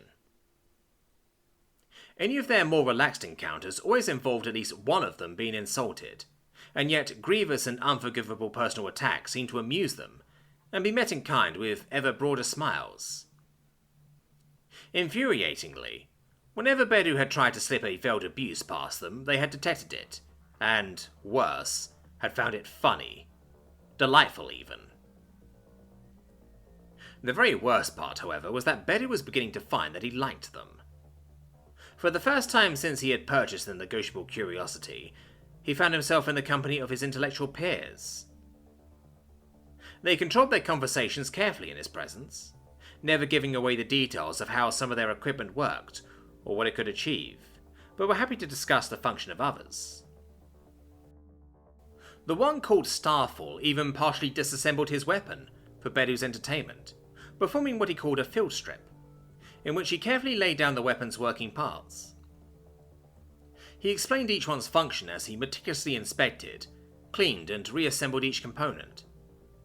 Then, under the watchful eye of the senior one, Rebar, he repeated the process blindfolded and in a third of the time. Not a movement wasted, not a spare instant of hesitation.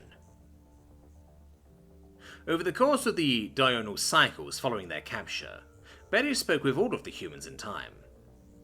With Rebar, he shared an intriguing conversation about the ship's structural features, how the design has saved weight without sacrificing on strength, and the precise composition of its titanium alloy.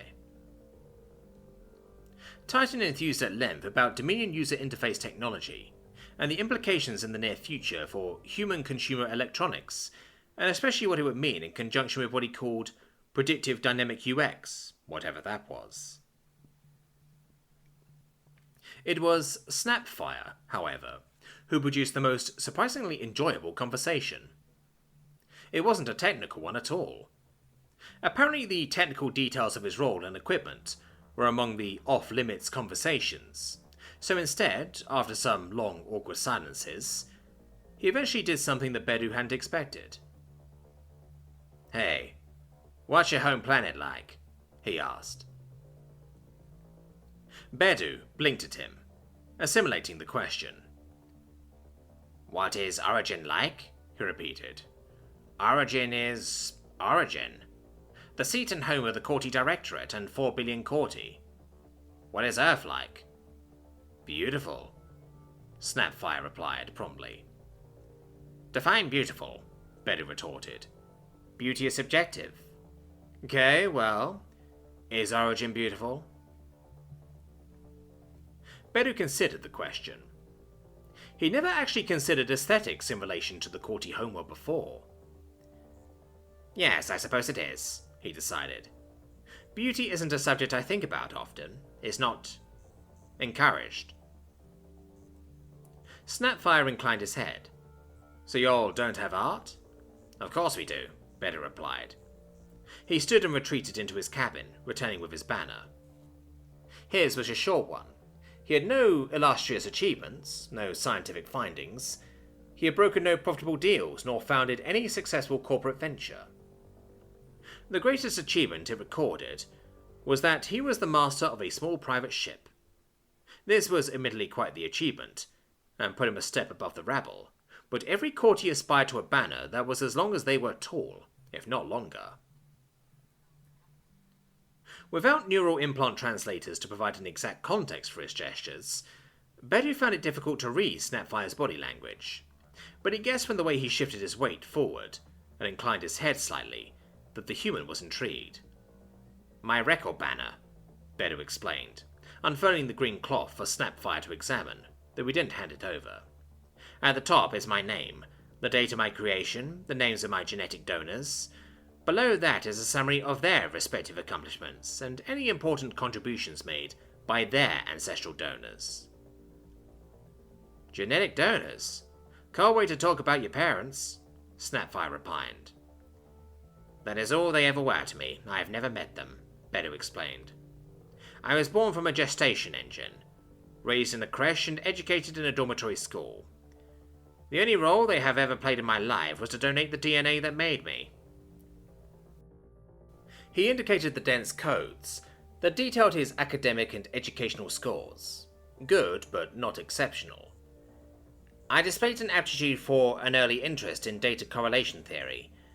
Here is the second-rank accolade I received for participating in regional trials in that subject. I received a first-rank accolade in the local trials. Here is my second-grade accolade for dormitory school graduation.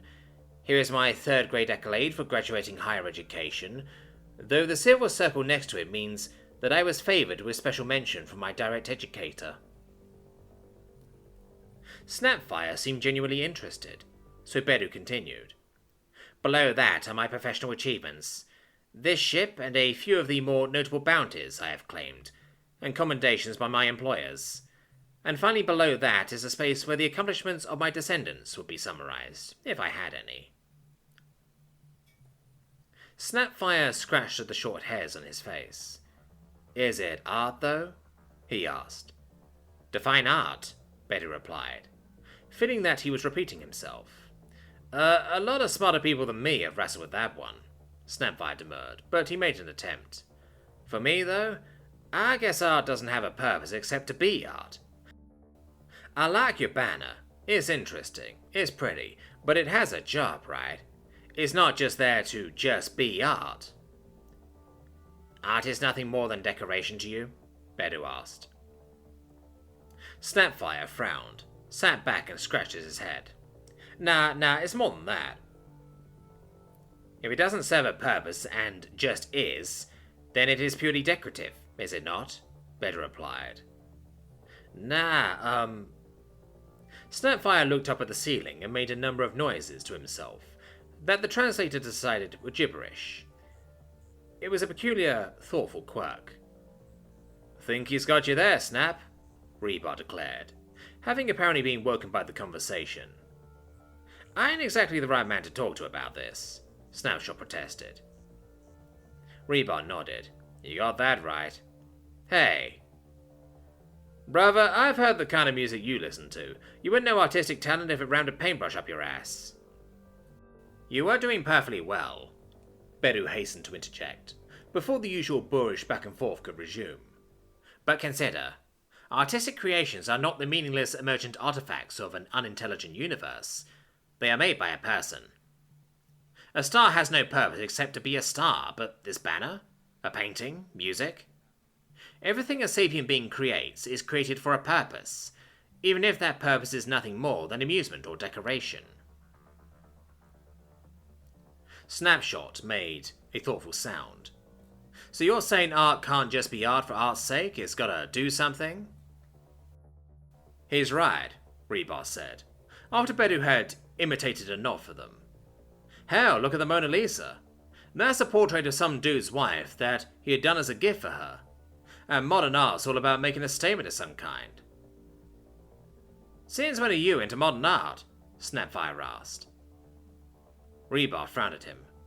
Dude, you see my sculptures? You bend and weld scrap metal together, Snapfire replied. They're sculptures, a lot of them mean something too.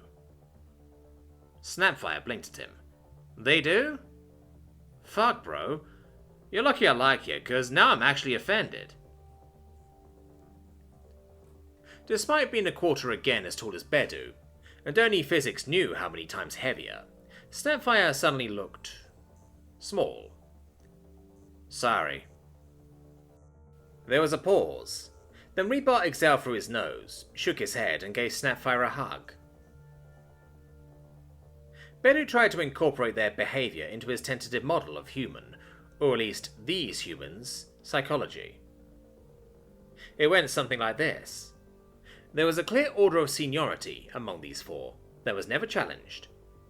Rebar would occasionally speak in a subtly different tone of voice, and the other three would respond with immediate and unhesitating obedience. This was, however, rare. When Rebar used that leader tone, he did so in order to confirm and initiate a plan that the group had devised between them. Otherwise, the four behaved more like... Bedu had struggled for some time to come up with a simile that fit well into a courty brain, and had given up. Coming as he did from a species of fiercely competitive mycovores, the xenopsychology involved in the social dynamics of a pack of predators was tantalizingly tricky to fathom, especially when they didn't behave like a classic pack of predators. While Rebar was undeniably the top of the social hierarchy, his behaviour wasn't the equivalent of a snarl or a snap from a dominant animal to one lower in the pecking order, and yet Snapfire had instantly made himself as non-threatening and submissive as possible, just like one would expect if Rebar had snapped at him. Mutual conflict avoidance, followed by an immediate display of reconciliation. There was no social advantage to it either, at least not in any classic xenopsychological model. The only witness to the exchange was Bedu, who was obviously not inclined to care. There were no females to impress with displays of restraint and emotional maturity, nor would the interaction have any clear benefit in their standing with other males, which meant that the only possible conclusion was that Rebar and Snapfire genuinely liked one another. Courty xenopsychological orthodoxy held that sapient beings typically only liked one another when there was a benefit to them, or their genetic fitness in doing so, one which offset the presence of a competitor. It was natural, therefore, for prospective mates to like each other, and for parents and children to be mutually friendly. Interspecies friendships were easily explained by the fact that neither member of the friendship was a competitor with the other. This raised the interesting question of whether humans were an exception to that doctrine, or how, if they were not, they were abiding by it. May I ask a question? Bedu asked. Snapfire and Rebar glanced at each other. If any kind of communication took place, Bedu couldn't see how, but Rebar shrugged and nodded. Sure. Why'd you like him? The question seemed to completely trip up both of the humans, if he was reading their body language correctly. Neither of them replied at first. Instead, they stared at him, looked at each other, stared at him again. Rebar opened his mouth to venture something, then frowned, and scratched at his head. We're a team, he said at last, as if that was sufficient explanation. It clearly sufficed for Snapfire, who nodded. A team, yes, but what is it about this man in particular that you find likable? Bedu insisted. Rebar scowled at him, and Bedu sensed that he'd managed to wound the human somehow. We've been through shit together that'll leave you as a greasy fucking smear on the deck, he said. I trust Snap with my life, and he's worth that trust. What more reason do I need? The explanation satisfied Bedu, and in retrospect should have been obvious. Reciprocal affection generated team cohesion, thereby mutually improving the odds of both their survival in a dangerous situation. An instinct that made perfect sense, given that these were Deathworlders after all. Their entire home planet was a dangerous situation. I meant no offense, Bedu soothed. It's in my nature to seek explanations for the unexplained. Satisfied? Snapfire asked. I am, thank you, Bedu told him, though another question does present itself. Shoot, Rebar offered. Bedu needed a moment to pass what was presumably a colloquialism. Correct me if I'm in error, he began, but your behaviour towards me personally has been entirely friendly. I dare say I've never had such warm company before in my life. I am curious as to why that should be, seeing as I am, after all, your prisoner. We're not in the business of making enemies, Rebar said. Heck, we got enough of them already, Snapfire added, sotto voce. What's happened here is you being regrettably caught up in events, Rebar finished. If things go as we hope, you should be back in command of your ship and on your way again before long. That doesn't explain the personable reception, Bedu pointed out. What does it benefit you to charm me? What did it benefit us to antagonize you? Rebar replied. Like Snap said, our kind have a lot of enemies right now. A lot of bad press. It can't hurt us to leave you with a good impression, and might even help. Ah, Bedu nodded, admiring the human's candor.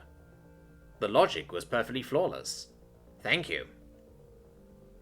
He put his banner away. For what it may be worth, he said, I'm genuinely fascinated to meet humans at long last. You're very different to all the speculation and rumour. Gotta be honest, I ain't paid much attention to the speculation and rumour, Rebar said. For a typical perspective, look no further than my reclusive colleague, Bedu told him. He knocked on the wall. Husvik, are you still alive in there? You can't open this door, Husvik called back.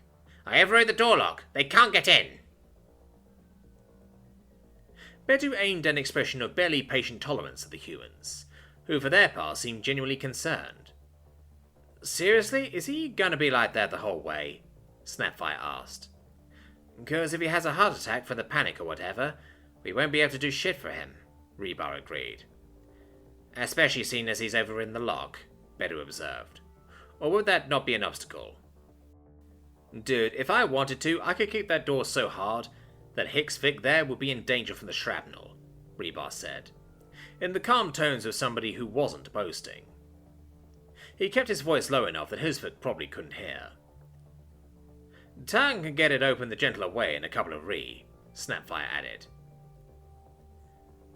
Vostok physiology being what it is, I suspect that either approach might well kill him, Bedu said. This is what you are up against, unfortunately. Husvik may be annoyingly stupid, but in this case it has nothing to do with intelligence, and everything to do with instinct. He is a herd grazer, and he has been cornered by predators with nowhere to run. Wild horse in the stable, huh? Snapfire scratched his chin, and stared intently at the door, calculating. Bedu wondered what he was thinking. There were enough similarities between courtier and human facial expressions as to make assessing Snapfire's thoughts tantalizingly impossible. He is not unique, he said. Reactions like this are exactly why you have a lot of enemies. You don't in fact have a lot of enemies, your only enemies are the hunters. Everything else is panicking. Rebar chuckled. Nah, see, when my boy here starts talking about wild horses, he's thinking of trying to break it in, he explained. Ain't that right, Snap? Break him? Bedu asked, hoping that the colloquialism was not as horrifying as it sounded. Break him in. Snapfire stressed the word, as if that explained it. It's a ranching term. We've got these animals on Earth, horses. Our ancestors domesticated them thousands of years ago, but they're still panicky herd animals. Breaking them in means forcing them to trust humans. How can you force trust? Easy. You give them no other option but to trust, then reward that trust. HFY is not an animal, except in the same technical sense that we are, Betty pointed out. You said it yourself, he's running on instinct right now, Snapfire retorted. Beru thought, then acquiesced. It is probably for his own good if some attempt is made to calm him, he agreed. Prolonged stress really could cause him serious harm. Rebar's hand slammed down onto Snapfire's shoulder so hard that Beru flinched. The friendly blow would have gravely wounded Akorti, if not killed him outright. In that case, he said, I guess we found something for you to do. Date point. 10th year, 4th month, 1st week, 5th day AV. HMS Caledonia. Perfection System. The Core Worlds. Lieutenant Commander Ellen McDaniel. A good prognosis, then. Lieutenant Bailey shifted uncomfortably in his seat. Ma'am, he's healed. I swear, L.R. Davison came into this hospital permanently blinded, and with his face burnt down to the bone in places, and severe respiratory injury from inhaling superheated gas. I gave him an optimistic 50% chance of survival. And now he's sitting up in bed laughing and happy, and the only way you would know what happened to him is the missing hair.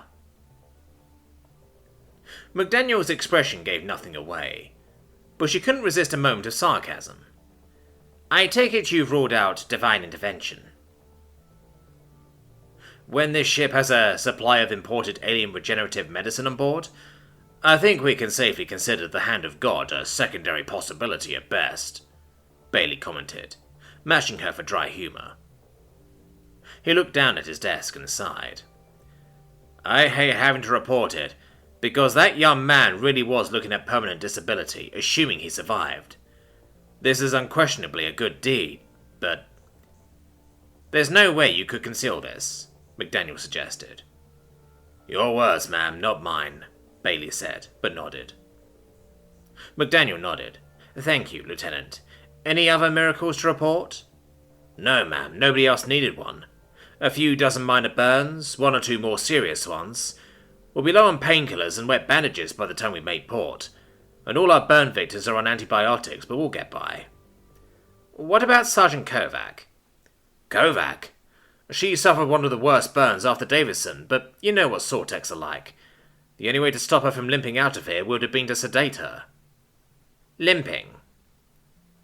That's right. Thank you, Bailey. McDaniel let herself out of the hospital in thoughtful mood. Kovac was her only suspect in the case of misused Crew D. Indeed, she was the only possibility. If she was still limping despite having unquestioned and fully authorized access to the alien drug herself. A team of Marines stood aside as she crossed the ship's beam to enter the starboard flight deck. Starboard flight had hardly suffered from the fire at all, with only the hospital faring better. That, after all, had been designed to isolate itself immediately. Still, when dealing with the ship's largest pressure door, and its most powerful internal force field emitters, it paid to be cautious. Technical Sergeant Kovac, front and center, she snapped as she entered. Everybody who wasn't Martina Kovac immediately found important responsibilities, as far from the XO as possible. Kovac herself was working at a desk, standing up. Sitting was probably not an option for her right now. She had a resigned set to her body language, as she turned and tried her best to hasten to the officer's call, which was a decent effort, considering her back was plainly stiff, painful, and swathed in dressings. McDaniel wasn't heartless. The moment Kovac arrived as ordered, McDaniel indicated for her to stand easy. You can relax, Sergeant. No sense in abusing that wound. Yes, ma'am. So, it was going to be that kind of talking to. Kovac knew she'd been rumbled, and was probably both unapologetic and entirely willing to accept whatever happened next. Her whole attitude said that she would accept whatever judgment was laid on her, as her fair due. McDaniel respected her for that. I have an interesting situation in the hospital deck that I suspect you can shed light on, Sergeant, she said. A man with a grievous injury and a pessimistic prognosis has, quite suddenly, been healed of that injury. Yes, ma'am? Do you think perhaps you could have been any more conspicuous? McDaniel asked. Because I know what I'm going to find when I check their medicine locker's log. I'm going to find everything properly signed for, with your name right next to the date and time, aren't I? That would be proper procedure, ma'am. McDaniel sighed and relaxed. I thought so, she said, conspicuously placing her tablet aside, and thereby metaphorically disarming herself. How's your back? It hurts like hell, Kovac admitted. Given that you're completely authorized to medicate yourself with Crudy, I can only assume that you haven't done so because there's none left, McDaniel guessed. Kovac hesitated, but nodded. That's right, ma'am. Only had enough for Davison, did you? Kovac hesitated, choosing her words with care. The amount required to treat a man of leading rate Davison's size with an injury that severe would definitely deplete our stockpile, she hazarded. And would you say that's an appropriate use of resources, earmarked for the exclusive use of the SAW? The SAW's mandate is to protect humanity and human interests, ma'am. That includes providing life-saving medical intervention. McDaniel grunted, accepting the reply without comment. Right, here's what's going to happen. I'm ordering you to check yourself back into that infirmary, and you will stay there this time until the doctor says otherwise. Do not give me a reason to come back down here and talk with you again. Am I clear? Yes, ma'am. McDaniel picked up her tablet. Right. Oh, and Sergeant? Yes, ma'am. If I were you, seeing as you're going to be off your feet, I'd take this opportunity to get a head start on any paperwork that might need doing in your near future, she hinted. Thank you for the advice, ma'am. McDaniel harumphed again for effect and departed, satisfied that Kovac's had been a calculated and productive act of minor insubordination. The fact that she was suffering for it was an item in her favour as well, so really there was no reason to make anything serious of it. Still, a letter to the younger woman's CO couldn't hurt. Major Powell, after all, would be compelled to prioritise the mission readiness of his own unit. A few polite observations from one officer to another were probably in order. She added it to the long list of demands on her time and attention. Half-burned-out starships didn't repair themselves. Date point. 10th year, 4th month, 1st week, 5th day AV. Planet Perfection. The Core Worlds. 11. Biodroning was not a process that necessarily required sapient life forms. Anything with a central nervous system would do, and 11 specialized in utilizing local fauna for reconnaissance and observation. The perfect creature for her to use right now was a species of avian urban vermin called a creeweet. Creewits were basically a flying appetite, and their constant search for the next meal, coupled with a generous conception of what constituted a meal, would have contributed greatly to keeping the streets and concourses of perfection free of litter and clean, if not for the inevitable digestive byproducts. They were hand-sized, feathery, had a mouth full of flat grinding teeth that could patiently reduce any organic matter to food, and utterly ubiquitous. Catching one and taking it to a confused but disinterested and discreet Viztec veterinarian for implanting, with a custom-built cybernetic control package, had been trivial. Now it was doing what Creewit did: scavenge. Given that Creewit looked around constantly, seeming to pay attention to the whole world by glaring suspiciously at it, out of the corner of their eyes, nobody was paying any attention to it. In response to its programming, it followed 11, flitting from light fixture to advertising hoarding, from shop sign to architectural embellishment, sometimes flying ahead to claim morsels of what only a Creewit could possibly decide was food, such as fast food packaging, or the burned leftover ends of smoked cooker. Under its watchful gaze, 11 left a trail. The rules of hierarchy fieldcraft when it came to leaving a trail were simple. Don't. As a double digit, 11 had the luxury of creatively interpreting the rules. As a sub-20, she could ignore them outright if the situation warranted. In a galaxy where the entire economic system hinged on data footprint, a digital sapient lifeform could be as stealthy or as obvious as they desired.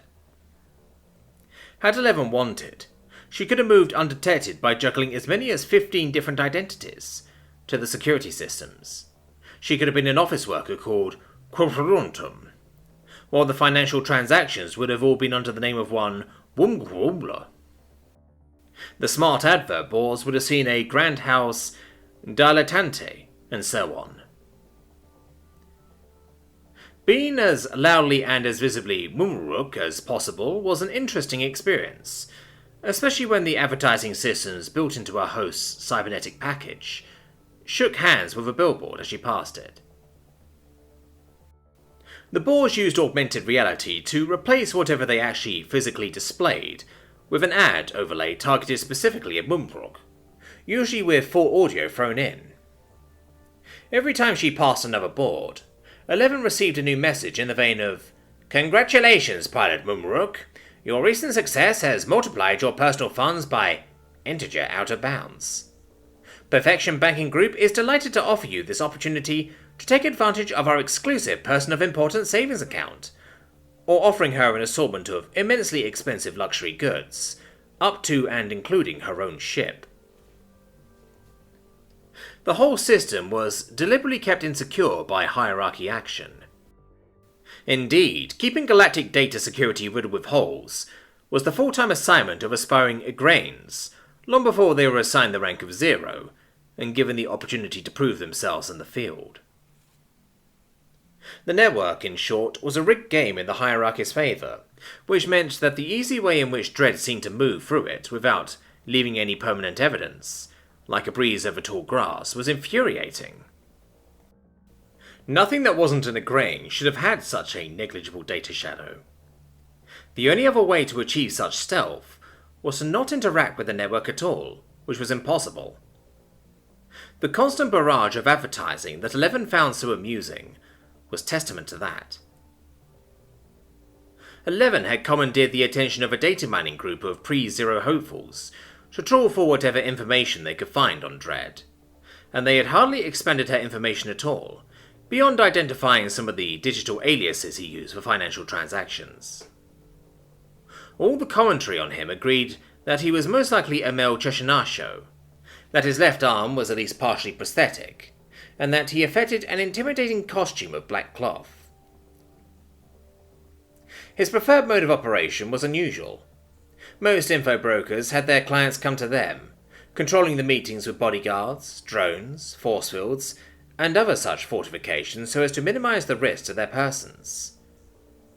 Dread, it seemed, preferred to go to his clients, and it was on this foliable that 11 was depending. Paradoxically, it took him quite a long time to find her. 11 knew that she had been pinging her presence and location as aggressively as possible, and so the only way to account for his relative tardiness was caution. Perhaps she had been too aggressively visible, and made him suspicious. Whatever the reason, 11 was beginning to doubt his reputation when the Krewit finally caught sight of him, telling her through the crowd. He wasn't bothering with stealth, and couldn't have accomplished it anyway. The aura of sheer menace he gave off sent everything in his way, scrambling to get out of it. Through the biodrone's eyes, she got her first good look at him. He was definitely Cheshnasho. They were the only quadriform bipeds who stood so tall, with such long legs and their digitigrade gait. The body language was strange, though. Cheshnasho usually stood tall, with their chests thrown out. This one stalked with his weight forward, arising uncomfortable instincts in 11's host body of being hunted. The last time something had been following her with its weight forward like that, it had been that armoured human, and that one's footsteps had shaken the concourse as he ran. Had he not been so reluctant to harm civilians, 11 couldn't possibly have escaped. She turned down an alleyway. They were on a roof deck level of the city, with no ceiling overhead but several stories beneath their feet, and several buildings rising around them. The Krewit lost sight of Dredd. 11 stopped in the alleyway and focused her full attention on her drone, to no avail. She was still wondering how he could possibly have evaded it, when he stepped out from between the dumpsters ahead of her. They stared at one another for a second, and then he made a beckoning gesture.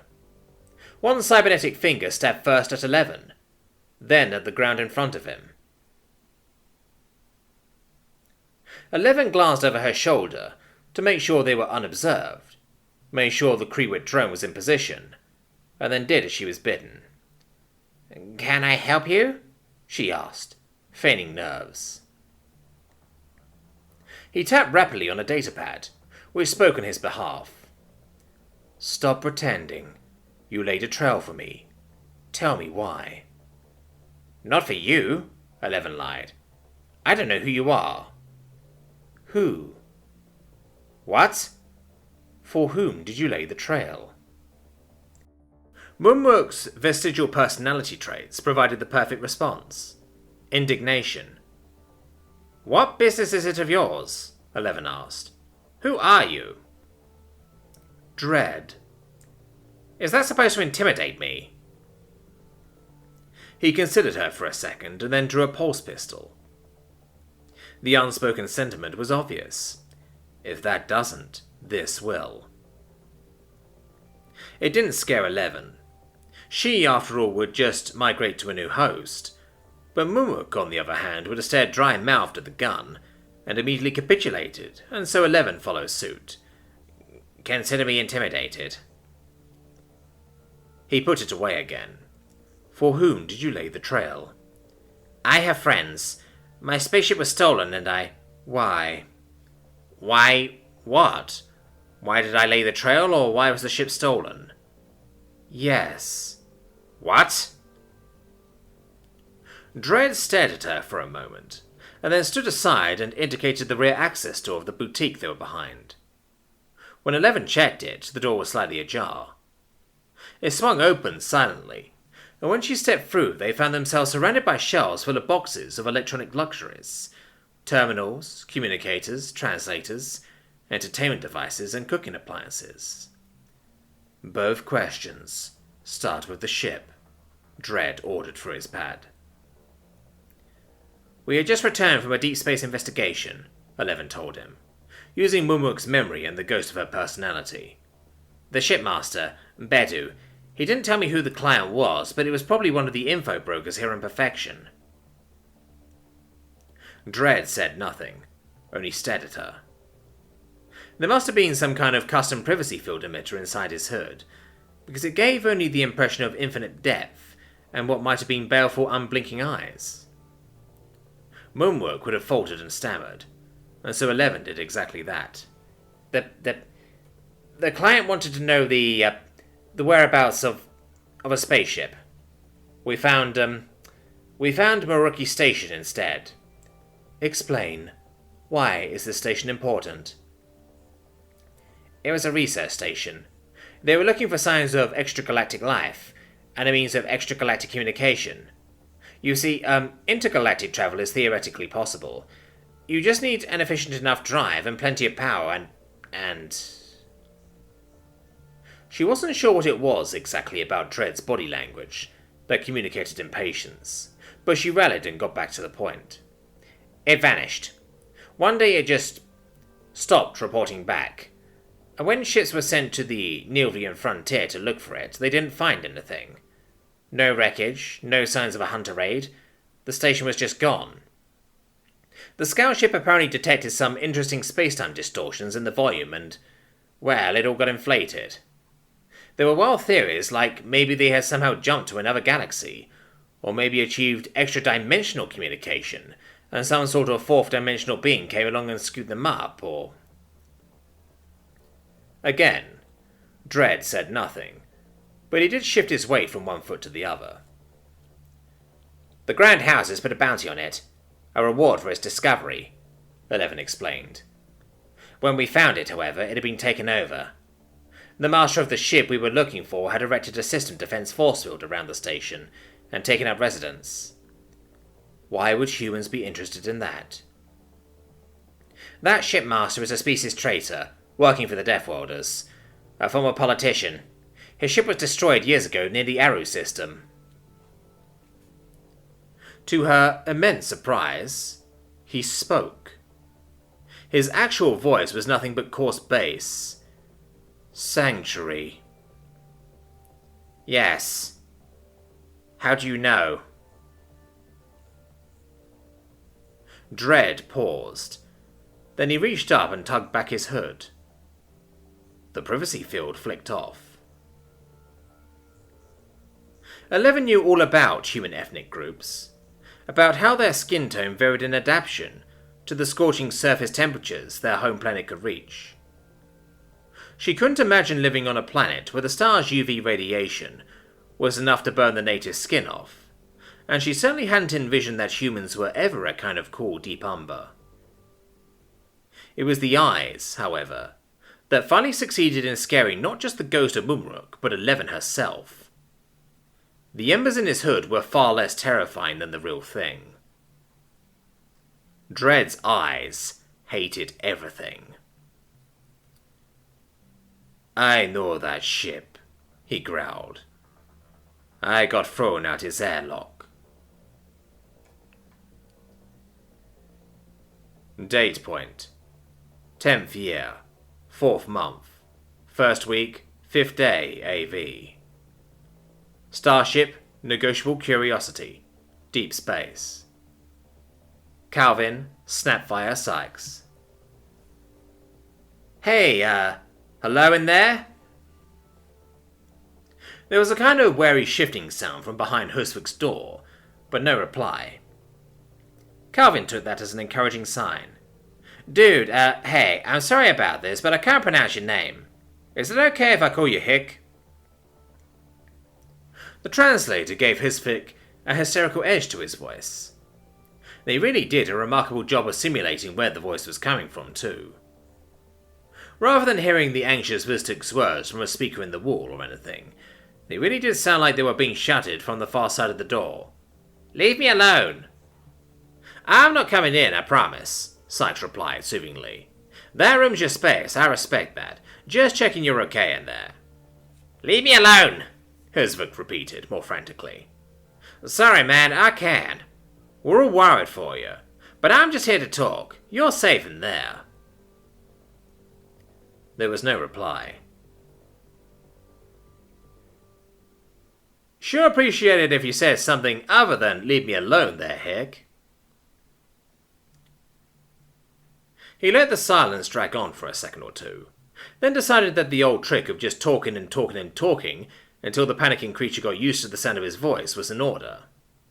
Huswick might be a fellow sapient being, but hey, whatever worked. Okay, well, I'm just gonna sit here and talk about whatever comes into my head. Don't mind me, he said. Gotta tell you though, I'd love to get this suit off sometime soon. It's perfectly sized for me, but it squeezes real hard so it doesn't rattle around. And yeah, that's a good thing for making it easy to move in. It also makes it tough to wear for more than a couple of hours. I ain't looking forward to sitting around in this thing the whole way back, I tell you that. Huswick's silence continued, so Calvin shrugged and settled in for a good long stream of consciousness. Though, okay, you probably never heard of skiing. Or maybe you did, maybe you guys have that. Probably not with 4 legs, but it's this thing we do, where we use long flat apparatus that we attach to our feet and it helps us slide easily over snow. It takes some work to get good at it, but there's no better way to move fast over snow. Ski boots work a lot like the suit does, and those feel great to take off at the end of a day on the slopes. So I'm thinking when we get to take the spacesuit off after all this, it's going to be... Actually, have you ever seen snow? Is that a thing on your home planet, or Dude, were you even born on a planet? I know a lot of ETs are born in space. I wonder if any humans have ever been born in space. It'd be tough for us. I bet the low gravity would screw with fetal development in all sorts of ways. At length, he rambled on about the estimates and how many humans there were in the galaxy at large. Wondered how they were getting by without easy access to clothing. Amused briefly about whether any of them had just given up and gone native. He kept a lazy eye on the clock as he moved on to describing snow, then weather in general, and especially thunderstorms. I mean, I guess all of this sounds scary and alien to you, huh? Deathworld weather and all that stuff, but man, I tell you it's beautiful. I remember when I was little and this storm went over, and it was just this crazy lightning show in the sky.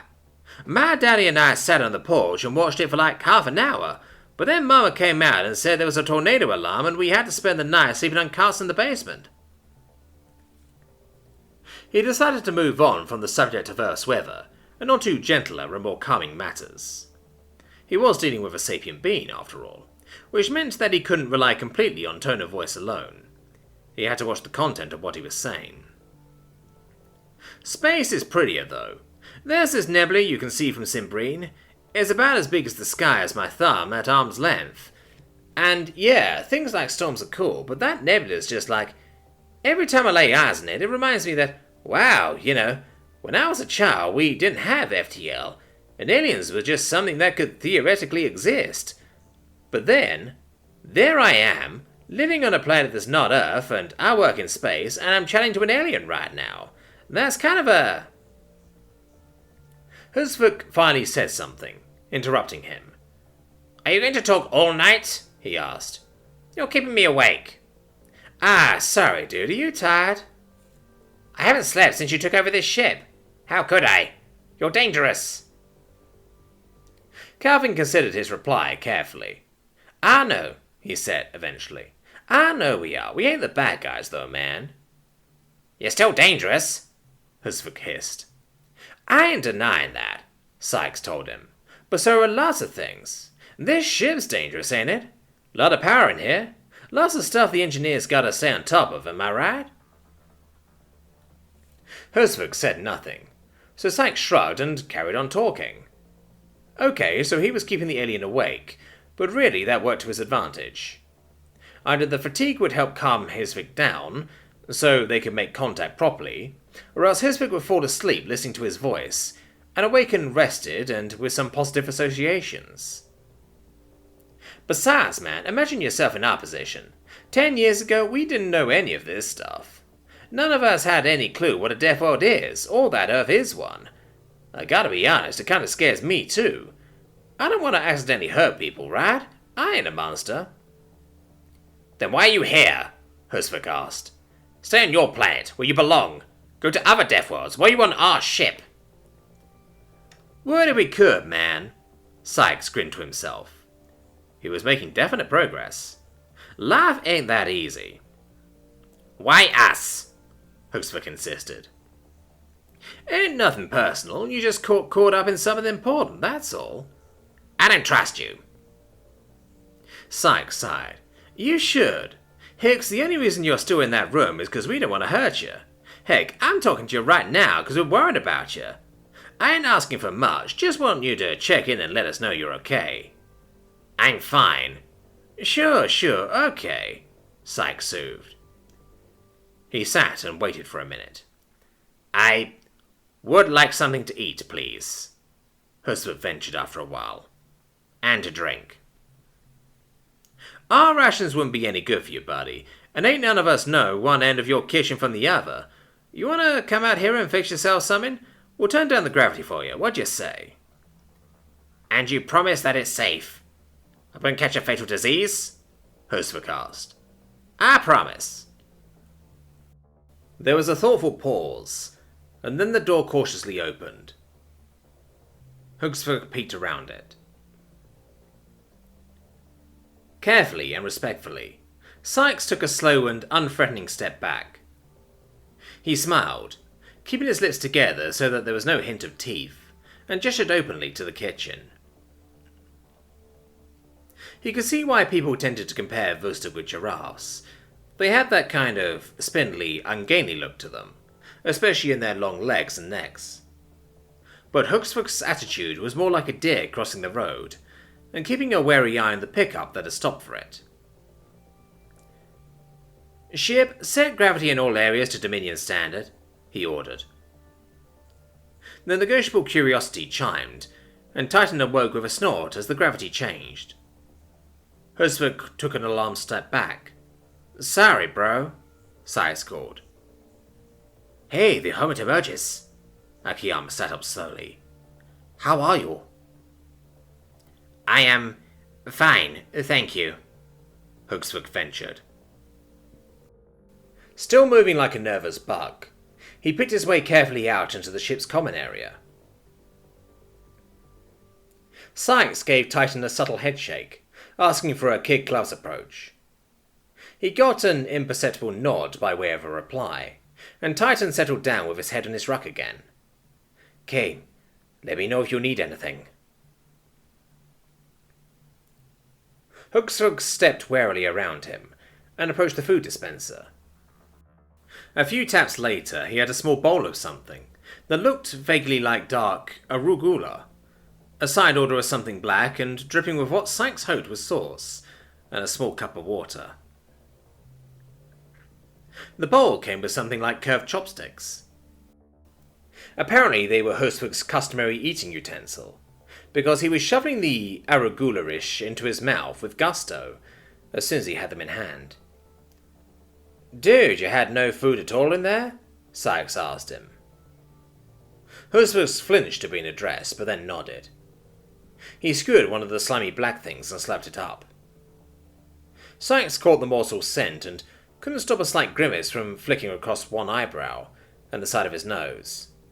It smelled like rotting banana peel fermented in sour milk. He took a step back and let the alien eat. Eventually, Hooksfoot sighed and put the bowl down. He picked up a few of the uneaten leaves and twisted them together into what was unmistakably a kind of joint or cigarette, which he lit with a small circular lighter stored in a pouch on his arm.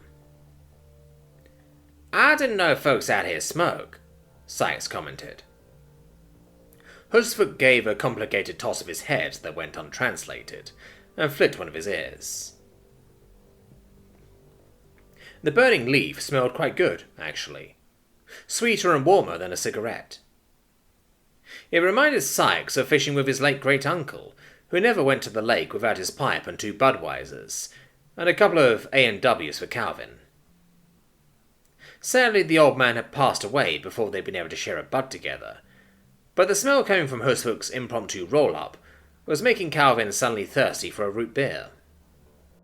To his surprise, Hooksfoot finished his smoke by the simple expedient of eating the smouldering stub, grinding the embers out between his teeth. He shook himself, sending a wave of loose, short-coated skin rippling down from the top of his long neck to the base of his tail, and sighed. "Better?" Sykes asked him. "Much better. Thank you." "Dude, like I said, we were just worried for you." He wasn't sure what to read in Hooksfoot's body language.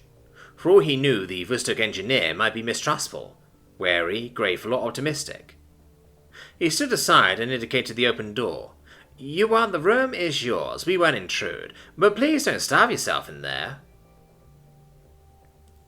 Hooksfoot didn't reply at first, but, still wary, he carefully retreated to the door to his room. "You promise?" he asked. "On my honor." Sykes raised one hand solemnly to his chest, and the other to ear level. For all Beru's dismissal of Hooksfoot's intelligence, he counted on the jittery Vostok to at least be able to interpret the gesture by context. It apparently worked. Hooksfoot cautiously imitated him, then retreated into his room and closed the door. "Nicely done," Titan commented, sitting up again. "It's a start," Sykes agreed. He grabbed an MRE and sat down to prepare it. Watching Hooksfoot eat had reminded him not only of his own appetite, but of the fact that he was burning through plenty of calories just by wearing the suit. "Ah, man, jambaila," he complained. Somewhere along the line, they started playing a game where they had to eat whatever they grabbed, rather than saving the ones they didn't want for last. Nobody was quite sure what the consequence would be for giving in, but none of them was willing to lose. "Real jambaila should be fucking spicy, man, not this weak-ass shit. The Tabasco doesn't save it." Fortunately, there was a loophole. "Trade you out for a sausage and gravy?" Akiyama offered, brandishing the one he'd just grabbed. "Deal." "Always knew you had a talent for diplomacy," Titan observed, once the meals had been traded and were heating. "No way you score that much pussy on your looks alone." Sykes snorted. "Blue fur and 6 limbs or not, he's just a scared dude who got caught up in something bigger than him," he said. "Useful knowing they smoke that stuff, though. That's good stuff. I can use that." "You know, it didn't even occur to me that maybe Saul needs a man with some talking skills," Titan mused. "We've got so big an ass kicky, kinda seems like a silver tongue's gonna be low on the list, right?" Sykes nodded, stirring his juice but said nothing.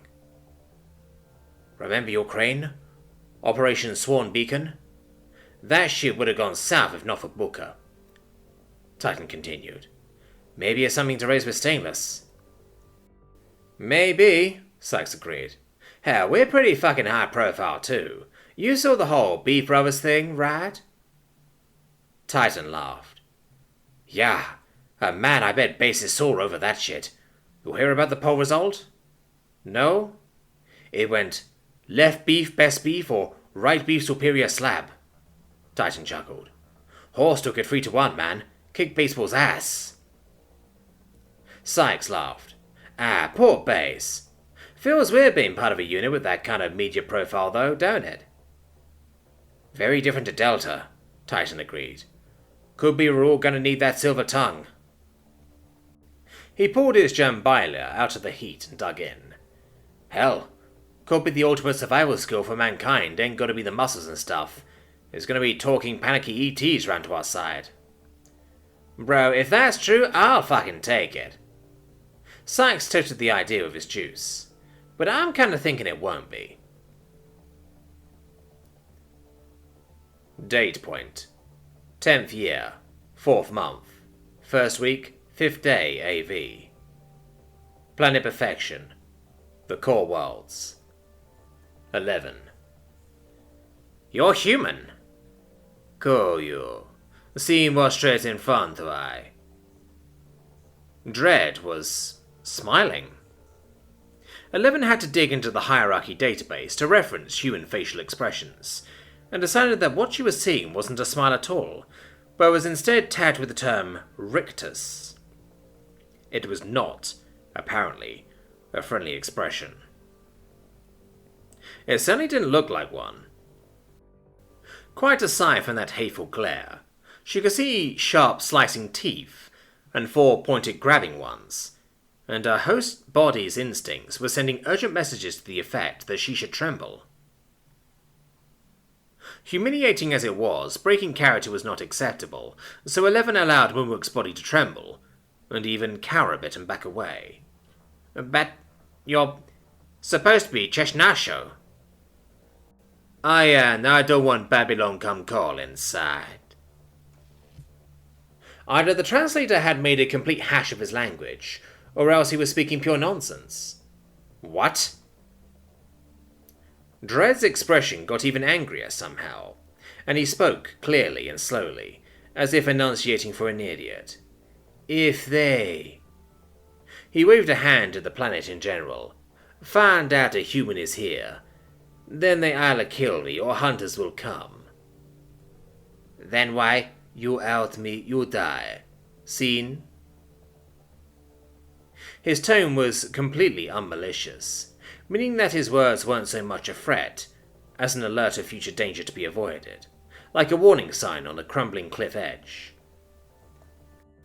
11 was not going to be bullied by a Deathworld primitive. In any case, Deathworlders outside the quarantine field were not to be permitted. A rule she could have bent or broken if she wanted, but she didn't want to. Internally, she sent a priority alert to planetary security. Externally, she squeaked a terrified, "Understood." "Why are chasing Sanctuary?" Dredd asked. "That was the job," 11 told him. "The client wanted Kurshtuk Asher found. When we found him, we came straight back here." Dredd didn't need to know that the client in question had been the hierarchy. "And he'd taken over the station?" "Yes." "Were there humans with him?" "I don't know. We chased the wrong escape pod first. That one had 3 humans in it, a male and 2 females. His hand shot out so fast that even at 11's accelerated processing speeds, Rumuk's reflexes and sensory acuity weren't adequate to the task of seeing it happen. In an eye blink, he was holding her firmly by one of her belts. The fabric creaked as he hauled her closer, so close that the scent of him filled her nose. He even smelled angry. "Where? When?" "Deep space," Levin answered. "Their pod was heading for the space lane between the Allied Vault Kingdoms and Dominion Space, not far from Freeport 87. That was about 2 months ago. They would definitely have reached the lanes by now and been detected." "Then what?" "That depends on who found them. Most ships wouldn't knowingly take a human on board, and they were in no condition to fight. The pod's medical scanner was reporting that all 3 were badly hurt." The news seemed to enrage and disgust him. He let go of her harness and spun away. He took a deep breath and let it out with a frustrated vocalization before turning back and facing her. "What does that mean?" he asked firmly. "It means most shipmasters would have just left them. Garians probably wouldn't, but that's a long way from Garian space. And if the hunters found them first..." She trailed off. His glare was only getting worse. "It means that they're most likely either dead or still out there," she summarized. Dredd's nostrils flared, and the line of hair above his right eye creased downward. She thought he was about to snap something, but instead he exhaled while making a coarse noise in the back of his mouth, and changed the subject. "Why is that station so important?" "It has a fully sized industrial nanofactory," 11 told him. "And Axel is an ally of your species, which means he's probably planning to use it for your benefit." "So?" "So that is very illegal, for several reasons." "So?" "Oh, you should care," 11 told him. "Your species is only just in their post-contact stage. Your economy couldn't possibly absorb the introduction of even one functioning Quimblum nanofactory. It would be catastrophic for you. Your entire manufacturing sector would become obsolete too quickly for your economy to adjust. Millions would be redundant, unemployed, starving." "That bad?" "It happened before. Have you ever met a Newex?" He shook his head, a gesture she took for a reply in the negative. "They're a reclusive species with a tiny population, and they don't leave their homeworld much, if at all. About 200 years ago, they got their hands on nanofactory technology before they were ready, and it resulted in global economic collapse, which in turn led to mass starvation, plagues, rioting, and internecine warfare. Even with all this time to recover, their population is still less than half what it was before the crisis." For the first time, he betrayed an emotion other than simmering rage. He put a hand on his jaw and rubbed thoughtfully, then ran that hand over the thick, matted ropes of hair that ran down his back. He turned away, paced thoughtfully, then took out his communicator. "Not done with I yet," he snarled. "Stay right there."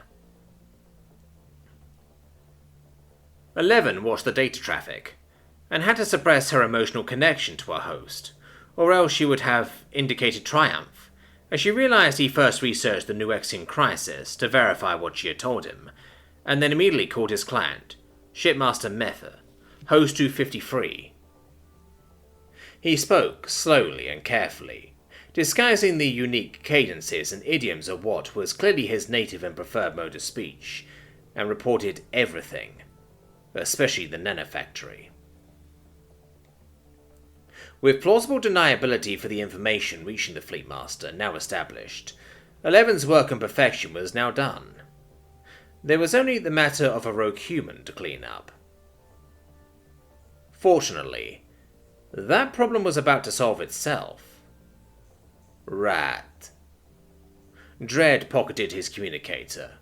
Now, Sanctuary, I want to know everything. He trailed off, cocking his head at some sound that 11 hadn't detected.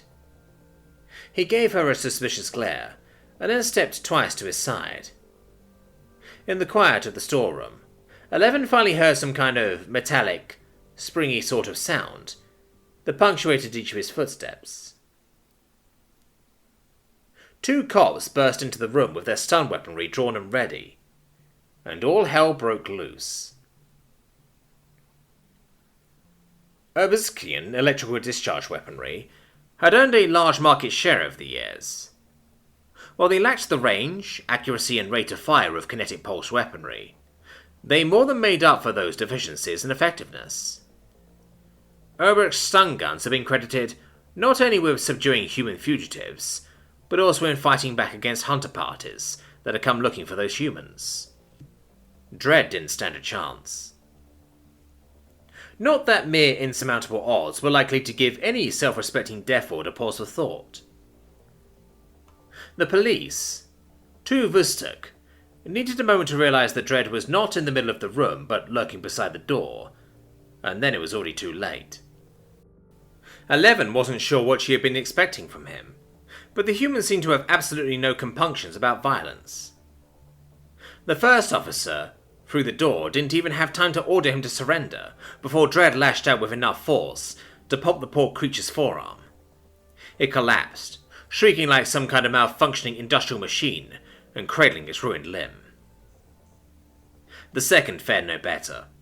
It tried to shoot at Dredd, but the human flung himself to the ground, then used the interval as the cop's gun was recharging its capacitors to shoot again to launch himself forwards. He crashed into the Vustuk's officer's legs and broke 3 of them. The officer crashed to the ground, screaming. 11 ran. She flinched as a stun gun shot that would have fried her host outright missed by a hand's width the second she burst through the door. There were 5 more security officers in the alleyway, who beckoned urgently for her to get out of the way, and aimed at the door again. What came through it wasn't Dredd, but the billow of black cloth was convincing enough for all of them to fire at once. Dredd had removed his robes and thrown them out of the door in front of him. The garment ignited and fell to the ground burning, but Dredd was right beside it, and pounced over the flaming cloth. 11 had just enough time to solve the mystery of his 2 long Cheshire-like legs. Under his robes, Dredd was wearing a pair of shorts, a few holsters and harnesses, and a pair of boots with some kind of cantilevered assemblage of springs and metal that elongated his stride, made him taller, and created the appearance of having digitigrade feet. They also, it seemed, gave him a mechanical advantage. 11 had the data on how agile humans were in standard gravity, but Dredd's leap was enormous even by their standards, and when he landed he did so by crashing shoulder first into the middle officer. The unfortunate being went sprawling, grievously wounded if not fatally so, and the other 4 found themselves within arm's reach of a Deathworlder in a fighting rage. 11 was pretty sure he killed 2 of them outright. Dredd's right hand was a noble club of gravity-forged dense bone and flesh, and it lashed out faster than the eye could follow. One of the officers staggered back, and fell with his head lolling unnaturally, and another collapsed with a visible dent mid-forehead that didn't look remotely survivable. When Dredd grabbed the 3rd and levered her into the 4th, he did so with enough force to almost tear her arm off, and left both of the officers creaking their agony in a disjointed pile of broken limbs on the deck. Oh well. In his rage, the human had now undoubtedly sparked a citywide hunt for himself that would inevitably lead to his capture. 11's work was done. She turned and sprinted away, preemptively shutting down the pain signals from her borrowed body. Sure enough, he caught her. With those spring boots on his feet, he could take huge bouncing strides in low gravity, and 11 was smashed to the deck in only 5 paces. In an abstract way, she sensed 3 of Moonwook's legs break, an injury that once upon a time would have been slowly and agonizingly fatal, and which the very best of modern kung fu medicine still treated by preference, with amputation and prosthesis. She was roughly shoved over, and was now nose to nose with a violently enraged human. "Blood clot feel I call Babylon, huh?" he snarled incomprehensibly. 11 followed the script provided by Moonwook's latent personality image. "Not me. Somebody must have seen—" "Shut up. I got 3 eye. Want live with 2? He tugged a knife. Not a fusion blade, just an ordinary bit of sharp metal. Not that it would really matter to Moonwook's flesh, not with Deathworld strength behind it, from his belt, and aimed it levelly at 11's middle eye. Oh dear. 11 didn't really want to have to endure that fate, and she sensed that now she could plausibly pass off her departure, as Moonwook having died of sheer fright. She ejected from her host, and triggered the kill subroutines in the implants as she evacuated them. Crushed and already dying beneath Dread's anger, the body of the already late Moonbrook spasmed, frothed at the mouth, and finally died. 11 reconnected to the first host that presented itself, a nearby Gurnavrenodrungum, who was being held back by the security cordon, and checked the feed from the Kreewit biodrone. She watched Dread take out his rage on the corpse of her late host, dismembering it in a few moments of pure animal violence. Then, snarling, he stood, looked around him, and took off at a run. 11 sent the Kreewit to follow, but it immediately became apparent that Dread was far too fast for the little urban creature to keep up. She lost sight of him as he leaned into the turn round a sharp corner far ahead, and by the time her biodrone had reached that corner itself, he was gone. Police vehicles thrummed overhead, with their lights and sirens going full blast, and she reassured herself that his capture was only a matter of time. She fed the Gunavang host a false memory of becoming lost in thought, and dismounted gently. Her brief occupation would be overlooked as a moment of distraction, far better for creating less attention than to have the giant creature suddenly keel over dead in the crowd. Satisfied, she slipped away onto the hierarchy network and began to compose her mission report. It had, she considered, gone perfectly. Date point: 10th year, 4th month, 1st week, 5th day AV. HMS Violent, Perfection System, The Core Worlds.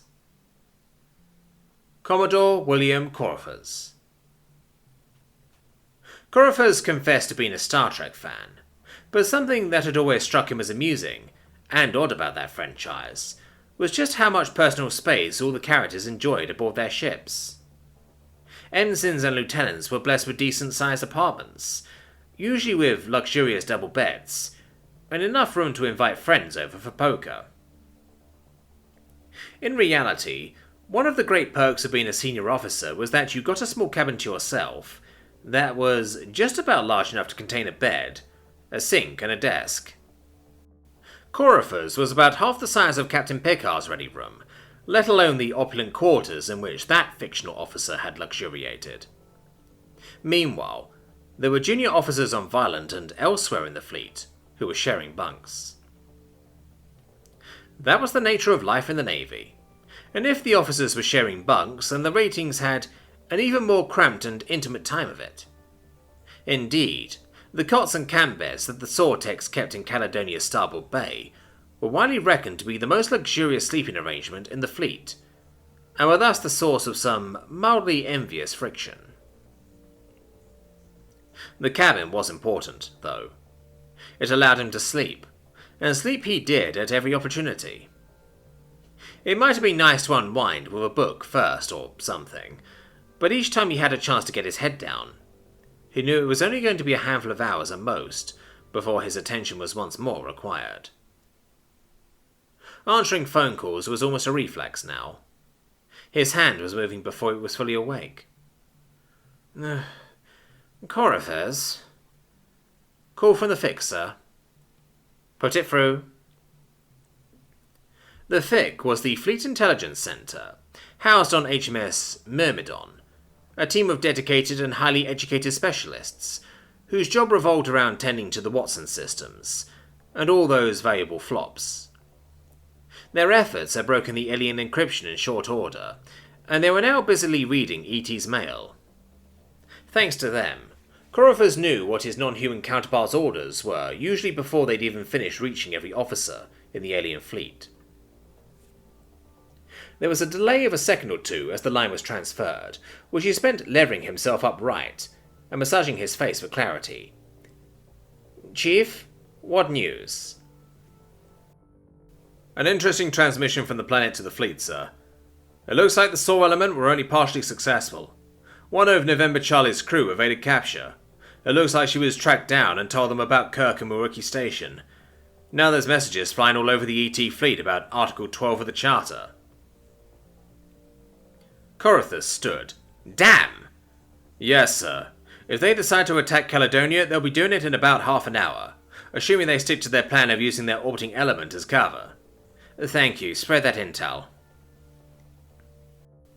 Well aware that he was a bit rumpled and unwashed from several solid days of being at work, and snatching power naps in between with only the odd meal at his desk, Coryphus would have preferred to grab a quick shower and a change of clothes, and he would have if there had been more than half an hour in which to do so. As it was, well, he was far from the only one. The standoff and constant state of readiness was probably keeping everybody in the fleet in similar condition.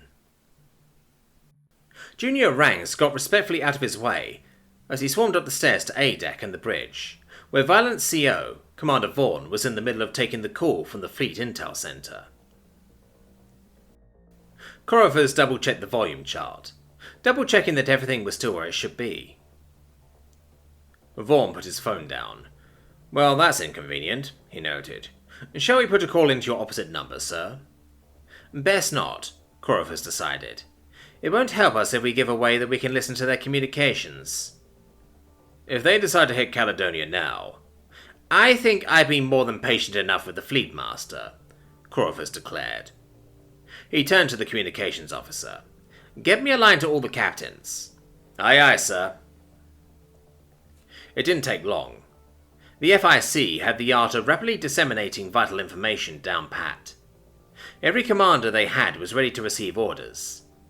Bethini was on the line too, looking most exhausted of all but still dignified and fierce. Channel open, sir. Coryphus nodded his thanks, then addressed the camera on Vaughn's console. Gentlemen, I don't plan on waiting half an hour to see if they attack, because if they do, there won't be a damn thing we can do to stop them from destroying Caledonia, he announced without preamble. We're going to strike now. Violent, Viceroy, and Myrmidon will remain here, with half the Bulldogs. The rest of you will jump to beacon around that moon. We're going to blind them, nothing more. E-War and gravity spikes only, until I say otherwise. Captain Daniels, you have seniority for the strike group, just as we planned. Any questions? What about that Gowian ship? Captain Ruckley asked. Ruckley was the CEO of HMS Valiant, and one of the most vocally pro-Alliance. They're to be spared unless they attack. Coryphus, letting his tone of voice carry the implicit order that there would be no flinching if it came to blows. We've entertained the possibility of contacting them and coming to some arrangement, but that's not practical right now. Hopefully their captain is smart enough to keep his claws in. Anybody else? What happens if they do succeed in attacking Caledonia? Vaughn asked. Then we nuke all the heavy pickets, Coryphus replied, including the flagship. If this goes tits up, then I at least want the galaxy to know for certain that we're no soft touch when it's killing time. Still. Bethany, have your crew ready to abandon ship. Aye, aye, sir. Anyone else? There was a round of general confirmation that they all understood their roles. Good hunting. Date point. 10th year, 4th month, 1st week, 5th day AV. Planet Perfection. The Core Worlds. Zane. Zane had hit on the idea of using jumping stilts early on in his career as an info broker. At first he considered duplicating Zhu's Gauian disguise, but had quickly given up on that idea. Quite aside from not speaking a lick of Gauri, his proportions were plainly and obviously wrong. He was far too tall, and too much of that height was legs. Besides, Cheshnasho had the more sinister reputation. Given that all he needed was an extra 12 inches or so in the leg to make himself roughly the right proportions, the rest had been first engineering, and then adapting to the damn things. He'd fallen over a fair few times as he got used to them. Over the 3 years he'd spent on perfection, he'd grown so used to his boots that taking them off in the seclusion of his safe house had started to feel wrong. But they had saved his life today. He called the contact. I want out, he told her, the instant she answered his call. I was about to cut you loose anyway. Your usual flair for subtlety seems to have abandoned you, the courtier replied. I assume you'll be leaving us? Making use of that ship you have stored away, The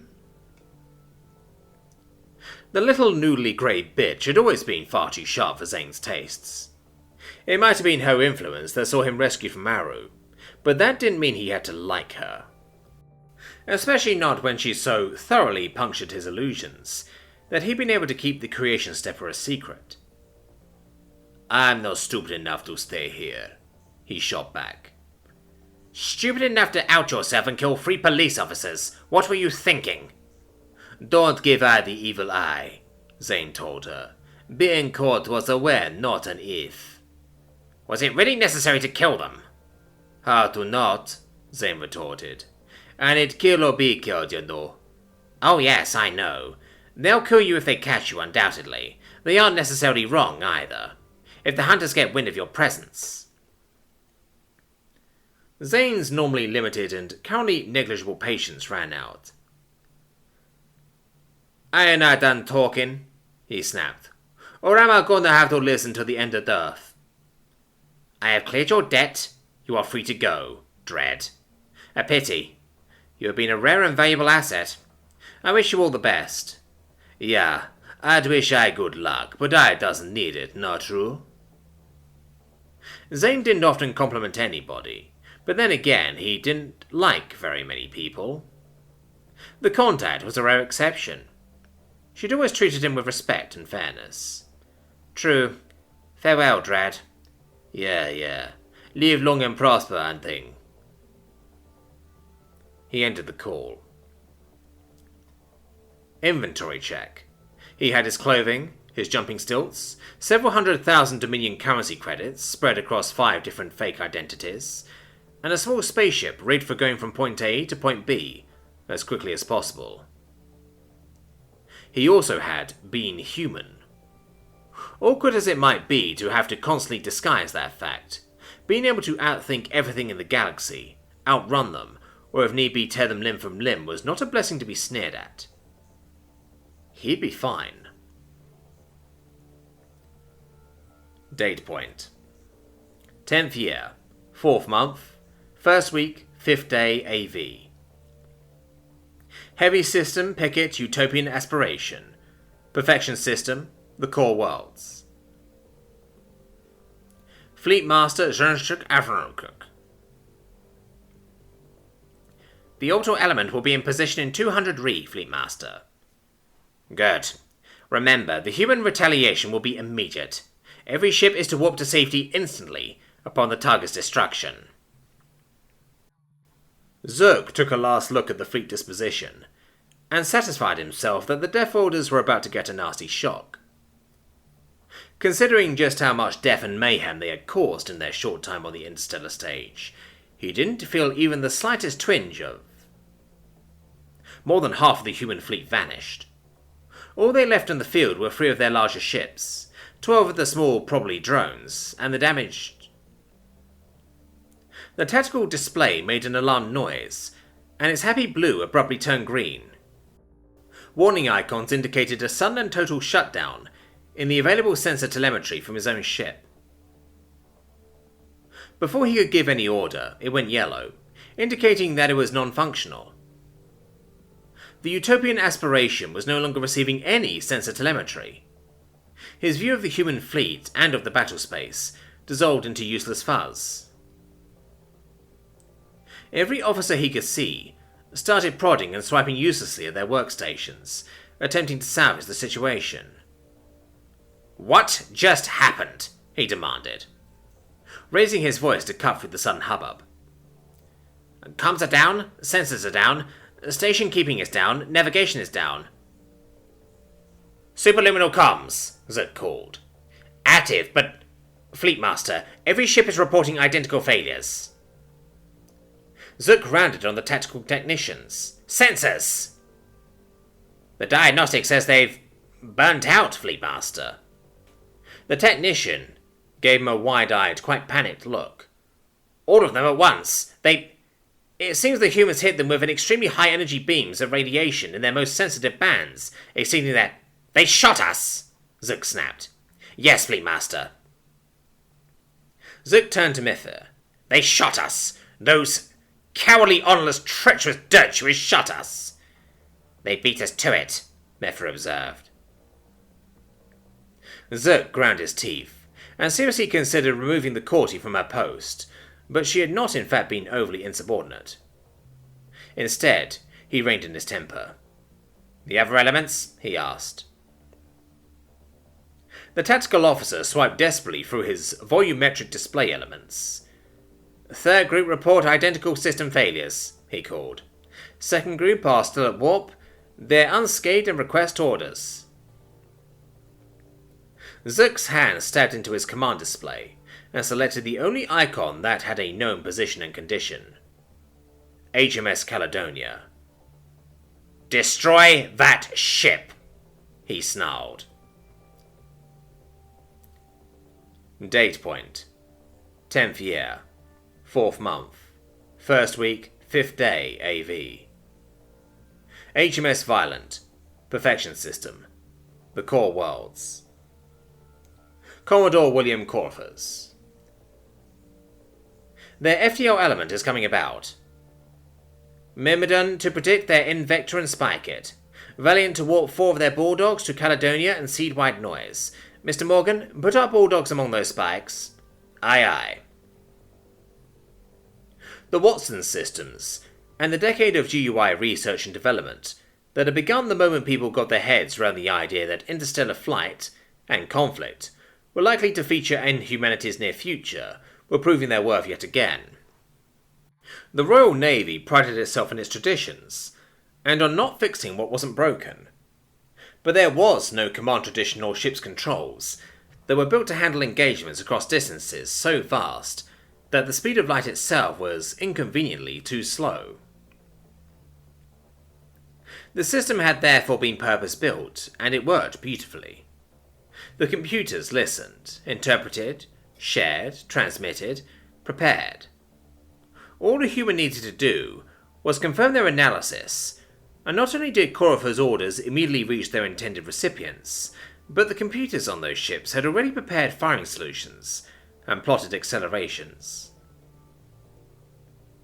They also kept Corofur appraised of the progress of his commands.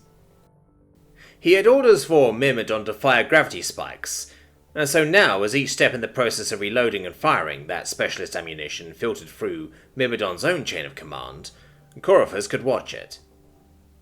The order was received, acknowledged, carried out.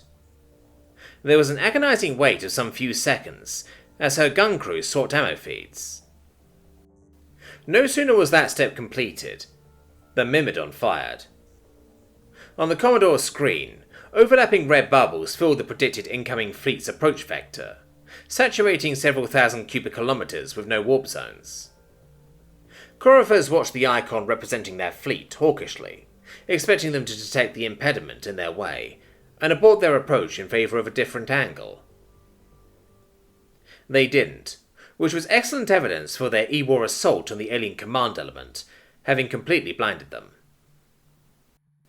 The Bulldog synchronized with the control systems aboard Myrmidon, and pulse warped into the midst of that field of gravity spikes. By far the slowest step had been reloading the guns, and the result was that when, 2 minutes later, the last undamaged elements of the alien fleet arrived, rather than pouncing on a helpless target and annihilating it, they were instead brought crashing back down to sublight speeds, and before they could get their bearings, they were pounced upon and rendered helpless. Choraphers watched with a grim expression as the last alien ship lost altitude control and came adrift. "Hail the Fleet Master," he ordered. Date point: 10th year, 4th month, 1st week, 5th day, AV.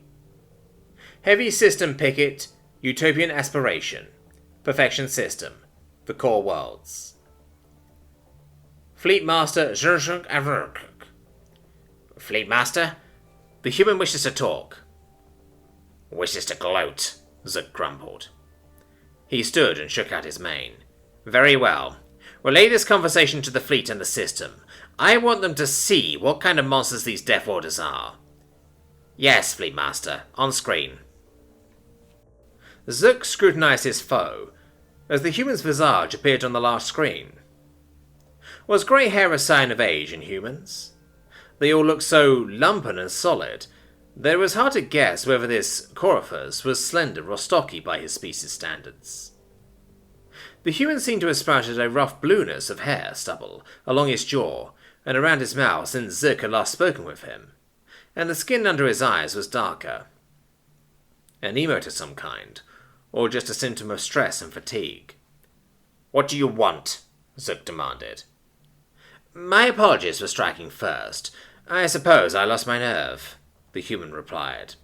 "I have left you with..." He checked something outside of the camera's field of view. "Yes, with one ship that has 4 sensors. Be sensible and use it to guide the others to anchor." "Toying with us still, Predator," Zook sneered. He checked the status of every ship in his fleet, and immediately found the only blue icon. The Racing Thunder. Of course. The Galleons. The furry traitors must have been feeding intelligence to the humans. It was the only way the Choraphers could have known to attack first. "If you're awaiting the coup de grace, Fleet Master, I won't be delivering one," Choraphers replied. "We're not your enemy. It's unfortunate that we came to blows over this, but we have gone out of our way to avoid casualties. I would hope that gesture counts in our favour." "You have made an enemy," Zook spat, "and your Galleon conspirators will be put on trial for their treason." "Now that I can't allow," Choraphers said. "Their ship is intact because the clans of Gao have been welcoming and civilized towards our people, which is a kindness I won't betray. They're innocent of any treason." "I see for your lie," Zook snapped. "They're your agents, and I'll have them shaved and executed for their treachery." Around the bridge, several subordinates stared at him in alarm. Choraphers' expression hardened. "A word of advice, Fleet Master, from commander to commander. Give the victories to your men and take the defeats for yourself." He glanced aside, listening to something that Zook couldn't hear, then smiled and made no effort to cover his teeth. Several of Zook's officers flinched. "And don't threaten the one crew in your fleet, whose ship can still go to warp," he added. Zook ranted on the comms officer, who sent him a text update. The Racing Thunder had indeed disconnected from the tactical network, and had shot out of the system at 100 kilolights, headed directly for Gao. "We are blinded and adrift thanks to you," he shot at the human. "Article 3 requires me to leave you adequate means to return to harbour, yes," Choraphers interrupted. "I did. We'll repair our ship now and depart. How you get home is no longer my problem. Goodbye. The transmission ended. Zug was still standing in the middle of the bridge, stamping his hind legs angrily. A gesture of frustrated rage entirely analogous to a human pacing and clenching their fists, when the comms officer found the courage to speak. Message for you from Planetary Director Luz, Fleet Master, he ventured quietly. Zerk glanced around the bridge. Nobody met his eye.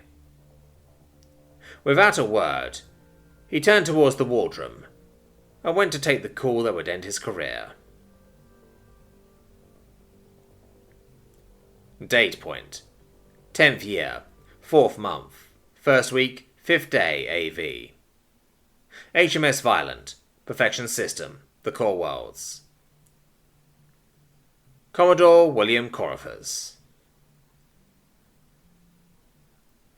I get the impression you enjoyed that, sir. Coryphus sat back, removed his hat and ran a hand through his hair before tugging it neatly back in place. The full weight of several days of inadequate sleep was now resting on him, and he really wasn't in the mood for gloating. The Galleons? He asked, departing at best speed, with thanks. Acknowledge their thanks and inform them that they may seek refuge at Simbrine if they need it, Coryphus instructed. Aye, aye, sir. Coryphus opened a channel to Caledonia. When he answered it, Captain Bethany was back under his flash hood again. You can relax, Captain, Coryphus told him. Our ET opposite numbers are neutralized for now. That's fantastic news, sir, Bethany nodded. My reactor chief says we should be able to fire up main power in 12 hours. Coryphus tutted. Nearly got out of this without a fight, he mused. Oh well, they're still well ahead of the estimate. Chief Ano believes in giving pessimistic estimates, Bethany replied. Coryphus chuckled, tiredly. Good for him. I'll hear from you in 8 hours then, shall I? Bethany laughed with him. I believe you will, sir. Yes. Coryphus gave him a thumbs up and closed the call. He was rubbing at his forehead and composing his log when the most welcome scent in the universe wafted across his workstation, and a voice asked, Coffee, sir? Coryphus gave the midshipman who was offering him the mug. Black, sugary and double strong, exactly as he liked it. The grateful smile that only a half-dead man being given coffee could produce, and accepted it. Very much appreciated. Thank you, Mr. Faulkner. He sipped half of it while he recorded his log entries, then finished by swigging the remainder. A quick survey and checking with the fleet satisfied him that they could step down enough for him to grab another power nap. Somewhere in the future beyond that, however, was the siren promise of a full night's sleep, and right now that sounded positively decadent, but there were at least another 8 hours of hard work and stress before then. He stood, left the flotilla in the capable hands of Captain Manning, and returned to his cabin. Date point: 10th year, 4th month, 1st week, 6th day AV. Heavy System Pickett's Utopian Aspiration, Perfection System, The Core Worlds. 53. The bridge had been a subdued hubbub ever since the Fleetmaster had trudged off it, as if walking to his own execution. 53 had taken the opportunity to restore some order, and had demanded a compilation of every sensor log they had of the human attack. The data was depressingly sparse. Strobing beams of EM radiation, each perfectly tuned to their sensors' points of most sensitivity, had lashed their fleet, with each of the human ships generating thousands of such beams. All of the sensors had been overwhelmed and blinded, orders of magnitude too quickly for the reaction times of any organic life form. 53 had little more to go on than the precise time that each ship's sensors had burned out. It really wasn't much, and certainly exceeded her ability to think of countermeasures. No matter. The hierarchy was only the front line of agrarian defense, and 53 predicted that even these meager crumbs of data would admit of something that could be used. The humans would not hold their advantage for long. The bridge went quiet. Fleetmaster Zik had emerged from the wardroom, looking old, frail, and devastated. "Shipmaster Mithir," he announced quietly. His voice was barely more than a croak, but the silence carried it clearly to every ear in the room. "By the order of Perfection Planetary Governor Luz, it is my final duty, as Master of this fleet, to appoint you as my replacement. All command codes and privileges are now transferred to you. The security of this system and its people is now your responsibility and duty if you accept it." 53 straightened. This was not ideal. Hierarchy doctrine called for their agents to remain in well-placed subordinate positions, rather than in command. Unfortunately, she was not able to refuse, and Mithir was too valuable a host to sacrifice on doctrine. "I accept that responsibility, and relieve you of it," she declared, formally and carefully. There was a cascade of alerts and updates in her implants, as the command codes were transferred. "All ships are to prioritize repair of their navigational sensors," she said. "We only need one to get us home." The order was acknowledged and followed, while a pair of Vustuk Marines led the former fleetmaster off the bridge. "If one of the ships repairs their targeting sensors, shall we destroy the human ship?" one of the crew asked. 53 considered the options, weighing her responsibilities to the hierarchy's secrecy, to his mission, and to the options appropriate for completing that mission. "No," she declared. Out loud, she gave a convincing reason. That would do for the meat-space lifeforms. Their retaliation would not be so restrained as they had been so far, and I have no doubt the hunters would relish the opportunity to raid this system with the defense fleet weakened. Internally, the logic was more complicatedly political. This incident would certainly have cost the humans much of the goodwill they'd earned at Capital Station. But to really twist the knife... 0053. Message for 0020. I have a request. As for the humans, even if they did have a nanofactory now, that would almost certainly work out in the hierarchy's favour. Every previous occasion where a species got their hands on that technology prematurely have resulted in massive recession and strife. Given that the hierarchy's analysis was that most of the so-called allied nations were already accumulating immense debt as they pumped finances into developing their fledgling spaceborne military and the Cimbrian colonization effort, the hierarchy would be quite happy to sit back and let another massive stress land on the human economy. She settled in the Fleetmaster's chair, moments before the reply reached her. 0020. A request. 20 was their infiltrator among the hunters, posing as a lowly Omega communications monitor. It was a perfect position, overlooked, unsuspected, and able to feed whatever morsels of intelligence the hierarchy wanted directly to the Alphas, who made the real decisions. The rest was down to hunter psychology, such as it was. 0053. Perfection is currently without a system defense fleet, thanks to the humans. 0020. Destroyed. 0053. Better. Intact but crippled. Lots of meat for the maw. 0020. Please don't use that hideous phrase. I receive it dozens of times a day as it is. 0053. Apologies. Can you arrange a hunt? 0020. Easily, and I shall. Done. 53 casually kept her satisfaction from showing. She was simultaneously about to finally demolish the Dominion's goodwill towards Deathworlders, and resolve the problem of her own unwelcome rank. It would be trivially simple to arrange for her host to meet an untimely end between a hunter's teeth. 0053. That simple? 0020.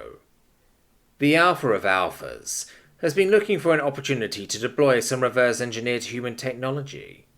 Trust me, the attack will come very soon indeed. Good work.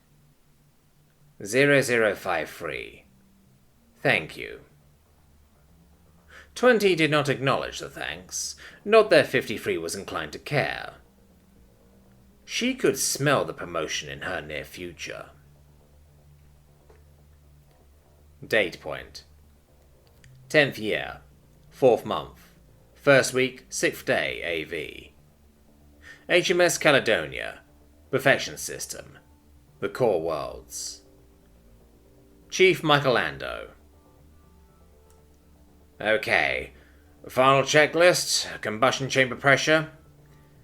10 to the minus 7 millibar, Chief, Patel reported. Emergency breakers? Evans double-checked them. Engage, Chief. Ignition lasers? Charge, Chief. Deuterium? Pump prime, Chief. 2,000 kilograms in the tank.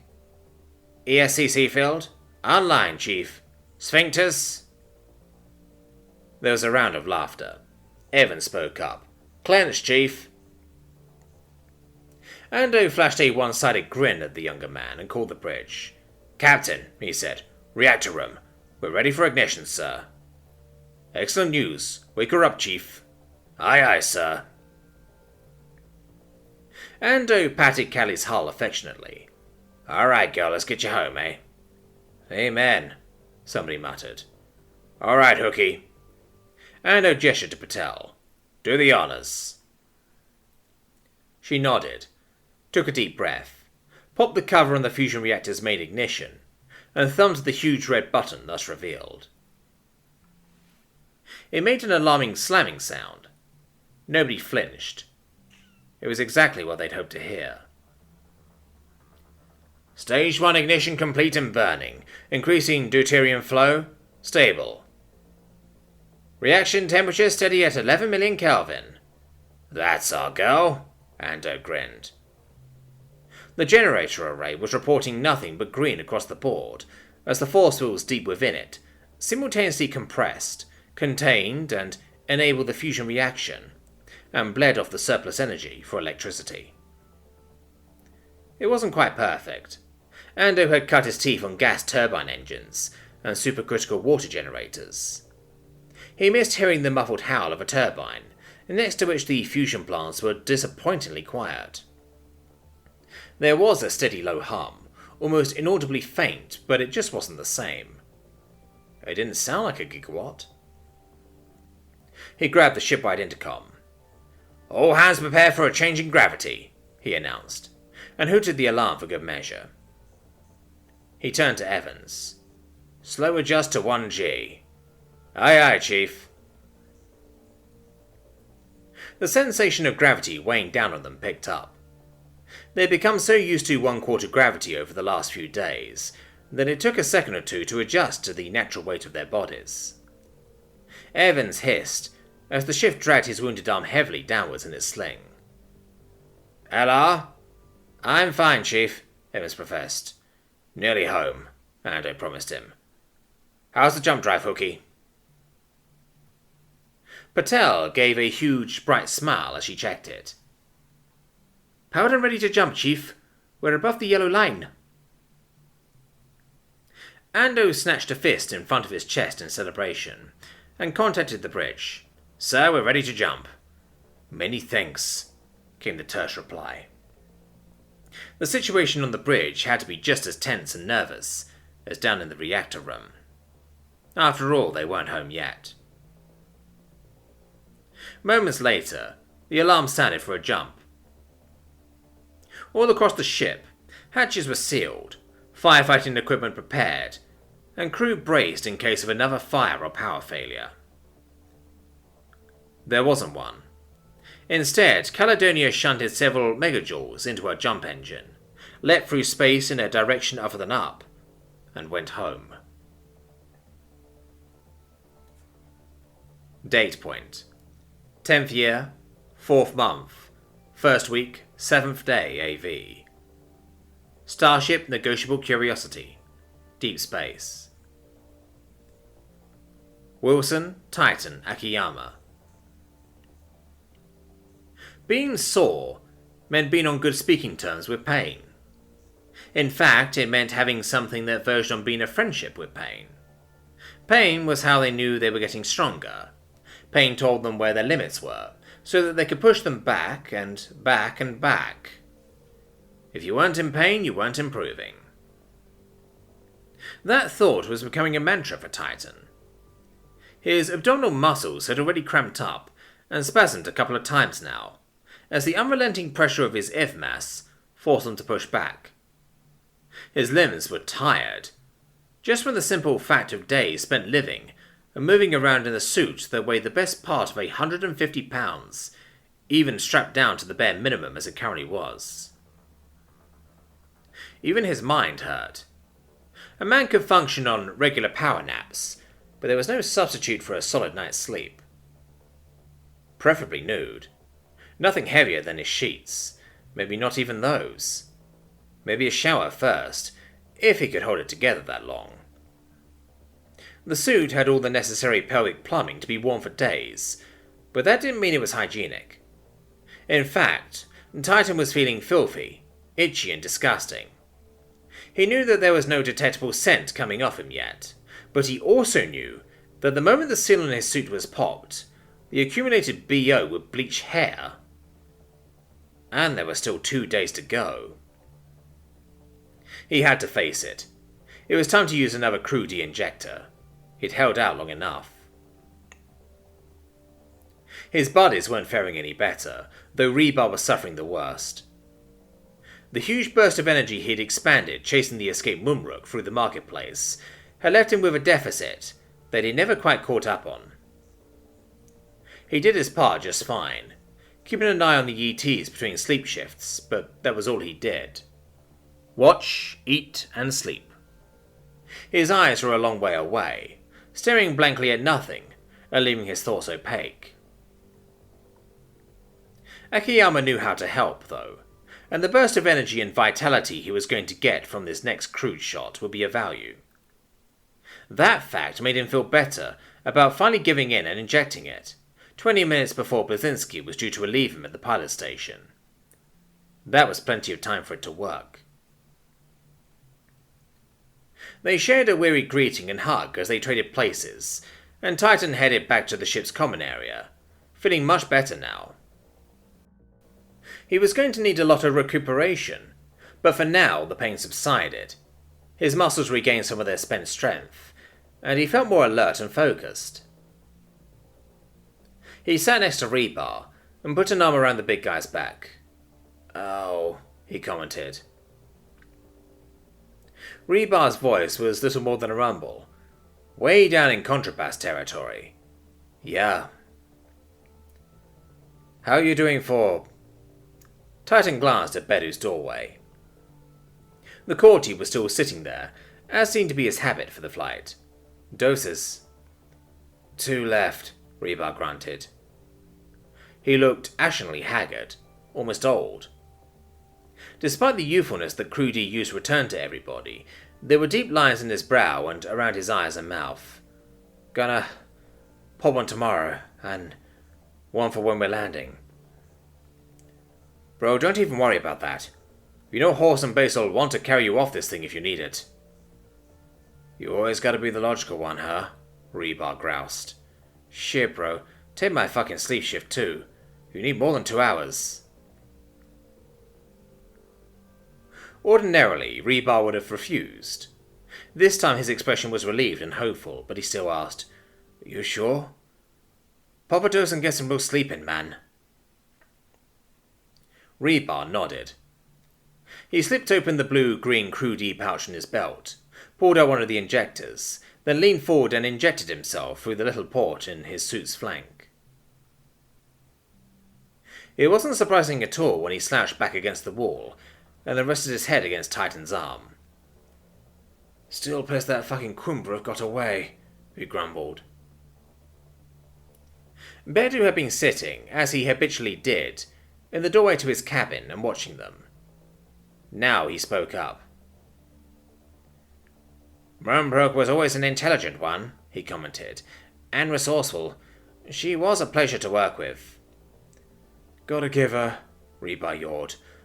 Points for tenacity. Dude, sleep, Titan told him. He needn't have bothered. Reba was already oblivious. I don't know which is more terrifying, those suits, or the fact that the four of you have only just begun to show real signs of fatigue and discomfort, Bedu observed. Can't really discuss them, man. Sorry, Akiyama told him. You don't need to. I am courty, Titan. We can deduce much by observation. I know beyond a doubt that you're using a Crusade-based medicine of some kind. The suit contains no power components, and does not seem to be at all loose on you, and you will dent the floor just by walking around. Titan shrugged for him, conscientiously refraining from any comment.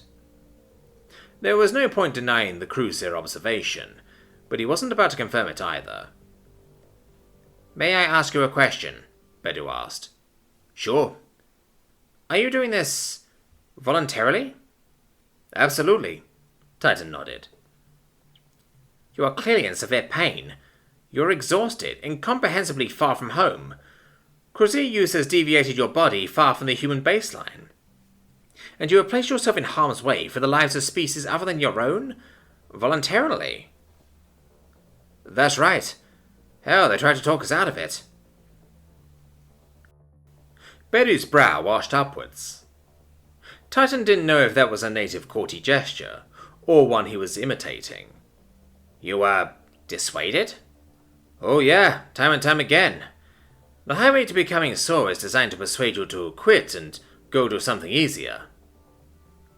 One would argue something more sane, Bedu commented. One would argue, Titan chuckled, nodding. But here I am. In pain. Titan laughed at that. Reba grumbled something and stretched out on the floor, instead of against him. Bedu just blinked. Something is amusing? He asked. Titan stood up and stretched. He may as well make use of the crew D in his system now to recover some flexibility with some extremely light exercise. What's funny is I was thinking about pain earlier, he said. I think maybe we have a different attitude to it than you do. What do you do with pain? What's your... how do you do with it? I avoid it, Bedu said. If the translator was getting his tone of voice right, the judgment implicit in his tone was that this should be the obvious and sane behavior of any creature. Don't you? Pain's a good friend, Titan told him. And there's not just the one kind. There's the pain that says, push harder, and you will damage yourself, and another that says, you are damaging yourself, and another one that says, when something else has damaged you. They're all there to warn you, but that's all they're for. And you ignore that warning. Bedu sounded unconvinced. Because it's too cautious for the modern world. Yeah, maybe way back when we were sharpening sticks and living in caves, our pain thresholds were in the right place, but now that we've got... Titan caught himself before he mentioned the Crusader. Modern medicine and surgery and stuff. And Crusader, Bedu needled. Whatever. Point is, we can push on through. We call it mind over matter. Willpower and... He smiled, figuring out the most courty way to say it. Logic overriding more base urges. Bedu inclined his head thoughtfully. A strangely intellectual sentiment, coming from somebody so physically robust. Titan shrugged. Bedu, I mean no offense, he said, but the gravest mistake your species ever made was thinking that the two can't coexist. For us, mind and body are the same thing, healthy in one, healthy in the other. That may be true for you, but give me one logical reason why it couldn't be true for the courtier as well, Titan interrupted him. Bedu scowled thoughtfully, so he drove the point home. There isn't one. There's no good reason at all why your kind couldn't have what we have. Bedu gestured, oddly. A kind of rapid twitching of his head, as if he was trying to shake something out of his ear. "Courtier as strong as Deathworlders?" he asked. "What an absurd mental image." "Why?" "I must admit you are right. Just by standing here and talking to me, you prove that there's no good reason for brains and brawn to not coexist in one species." "Just a thought," Titan shrugged. "In the words of my people, you do you." "Is that a Japanese saying?" Rebar asked sleepily. "I'm American, you racist fuck," Titan told him, grinning fondly. "Go to sleep." Rebar grunted and rolled over. The odds were that he was in too much pain for now to truly rest, but the crew would soon solve that. Akiyama turned his attention back to Bedu. "So, yeah, you do you," he repeated. "And become like you, if we wish?" "Why not?" Bedu rubbed a finger against one of his long pointed ears, thoughtfully. "Why not indeed?" he mused. Date point. 10th year, 4th month, 1st week, 7th day AV. Asimish Shaman. HMNB Folkfer. Folkfer, Simbrine. The Far Reaches. Martina Kovac. "Joda. Nice to see you too, Warhorse."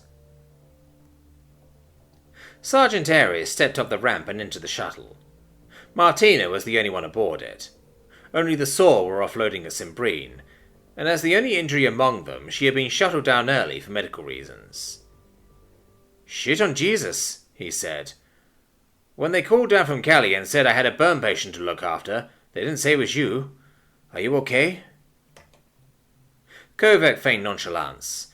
"Oh, just painful blistering burns." "Well, shit, let's get you out of here." She took his hand and heaved herself upright on it. He couldn't have offered better support if he'd been an iron bar bolted to the floor and ceiling. There was another rip of stinging pain up her back, and she gritted her teeth. "Crew patch?" Horse offered, hovering nearby as she staggered down the ramp, internally cussing herself out for just how stiff and immobile her back had become. She had to hold herself like she was tied to a board if she didn't want it to hurt. She hadn't appreciated just how involved her back was in walking until she couldn't use it anymore. "A bit late," Martina pointed out. "The window's long gone." "You're still healing. It'll still do something for you," Ares promised. Martina rolled up her sleeve for him, and he pressed the patch firmly to the soft skin on the underside of her forearm, where it started to dissolve and sink in. The process stung a little, but it was nothing next to what she'd been enduring for the last few days. "There you go.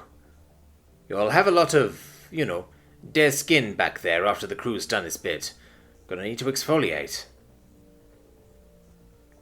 They started to cross the flight deck towards the barracks, and Martina tried to put up with the repeated needle stabs her gait sent spearing into her. "You mean part of my recovery is going to be a spa day?" she asked, taking refuge in humour to cover her discomfort. "Oh no. How will I cope?" "Don't celebrate just yet, smartass," Horse told her, grinning. "You're going to need deep tissue massage therapy as well." "What next in the parade of calamities?" "From me." That brought Martina back down. You?" "I'm not talking some relaxation Reiki stones chakra alignment bullshit here. Your connective tissue is going to need stretching out good if you're going to heal up, without losing flexibility. That's where I come in." "Only you can make a massage sound like torture." "It, kinda will be. Sorry." "So what, you've got to massage the whole affected area?" Martina asked. "Yup. 'Cause, I burned my butt." His face shut down. "Well, he began, then cleared his throat. "I mean, we can, sort out a chaperone if you, There was the trademark Ares blush. Warhorse got a couple of shades darker and ruddier when he was feeling awkward, especially around the ears and forehead. It was adorable, which was not a word that Martina had ever guessed she'd associate with a guy who outmassed her several times over and could bench press small cars. The annoying part was that she knew her own nose and cheeks had gone red, and given how much fairer skinned she was than him, there was no way the effect was subtle. Not for a couple of... You've got to heal up a bit more first, he continued, and cleared his throat again. Probably. I'm not actually, expected the wound. They stood on the asphalt for a second or two in mutual silence, considering the near future. This is going to be weird, isn't it? She predicted. Dude, you measure my dick once a month. Still going to be weird. Yup. Date point. 10th year. 4th month. 1st week. 7th day AV. HMS Violent. Simbrine System. The Far Reaches. Commodore William Coryphus. The phone rang. Coryphus permitted himself the luxury of grumping about it before answering. Oh no. Come on. This had been the first time in several days that he'd gone to bed anticipating a solid 6 or more hours. Glancing at the red numbers of his alarm clock, he saw that he'd had barely 2.5. He answered the phone. It felt lead heavy. Coryphus? The report he received woke him up like a slobbering sluice of ice water.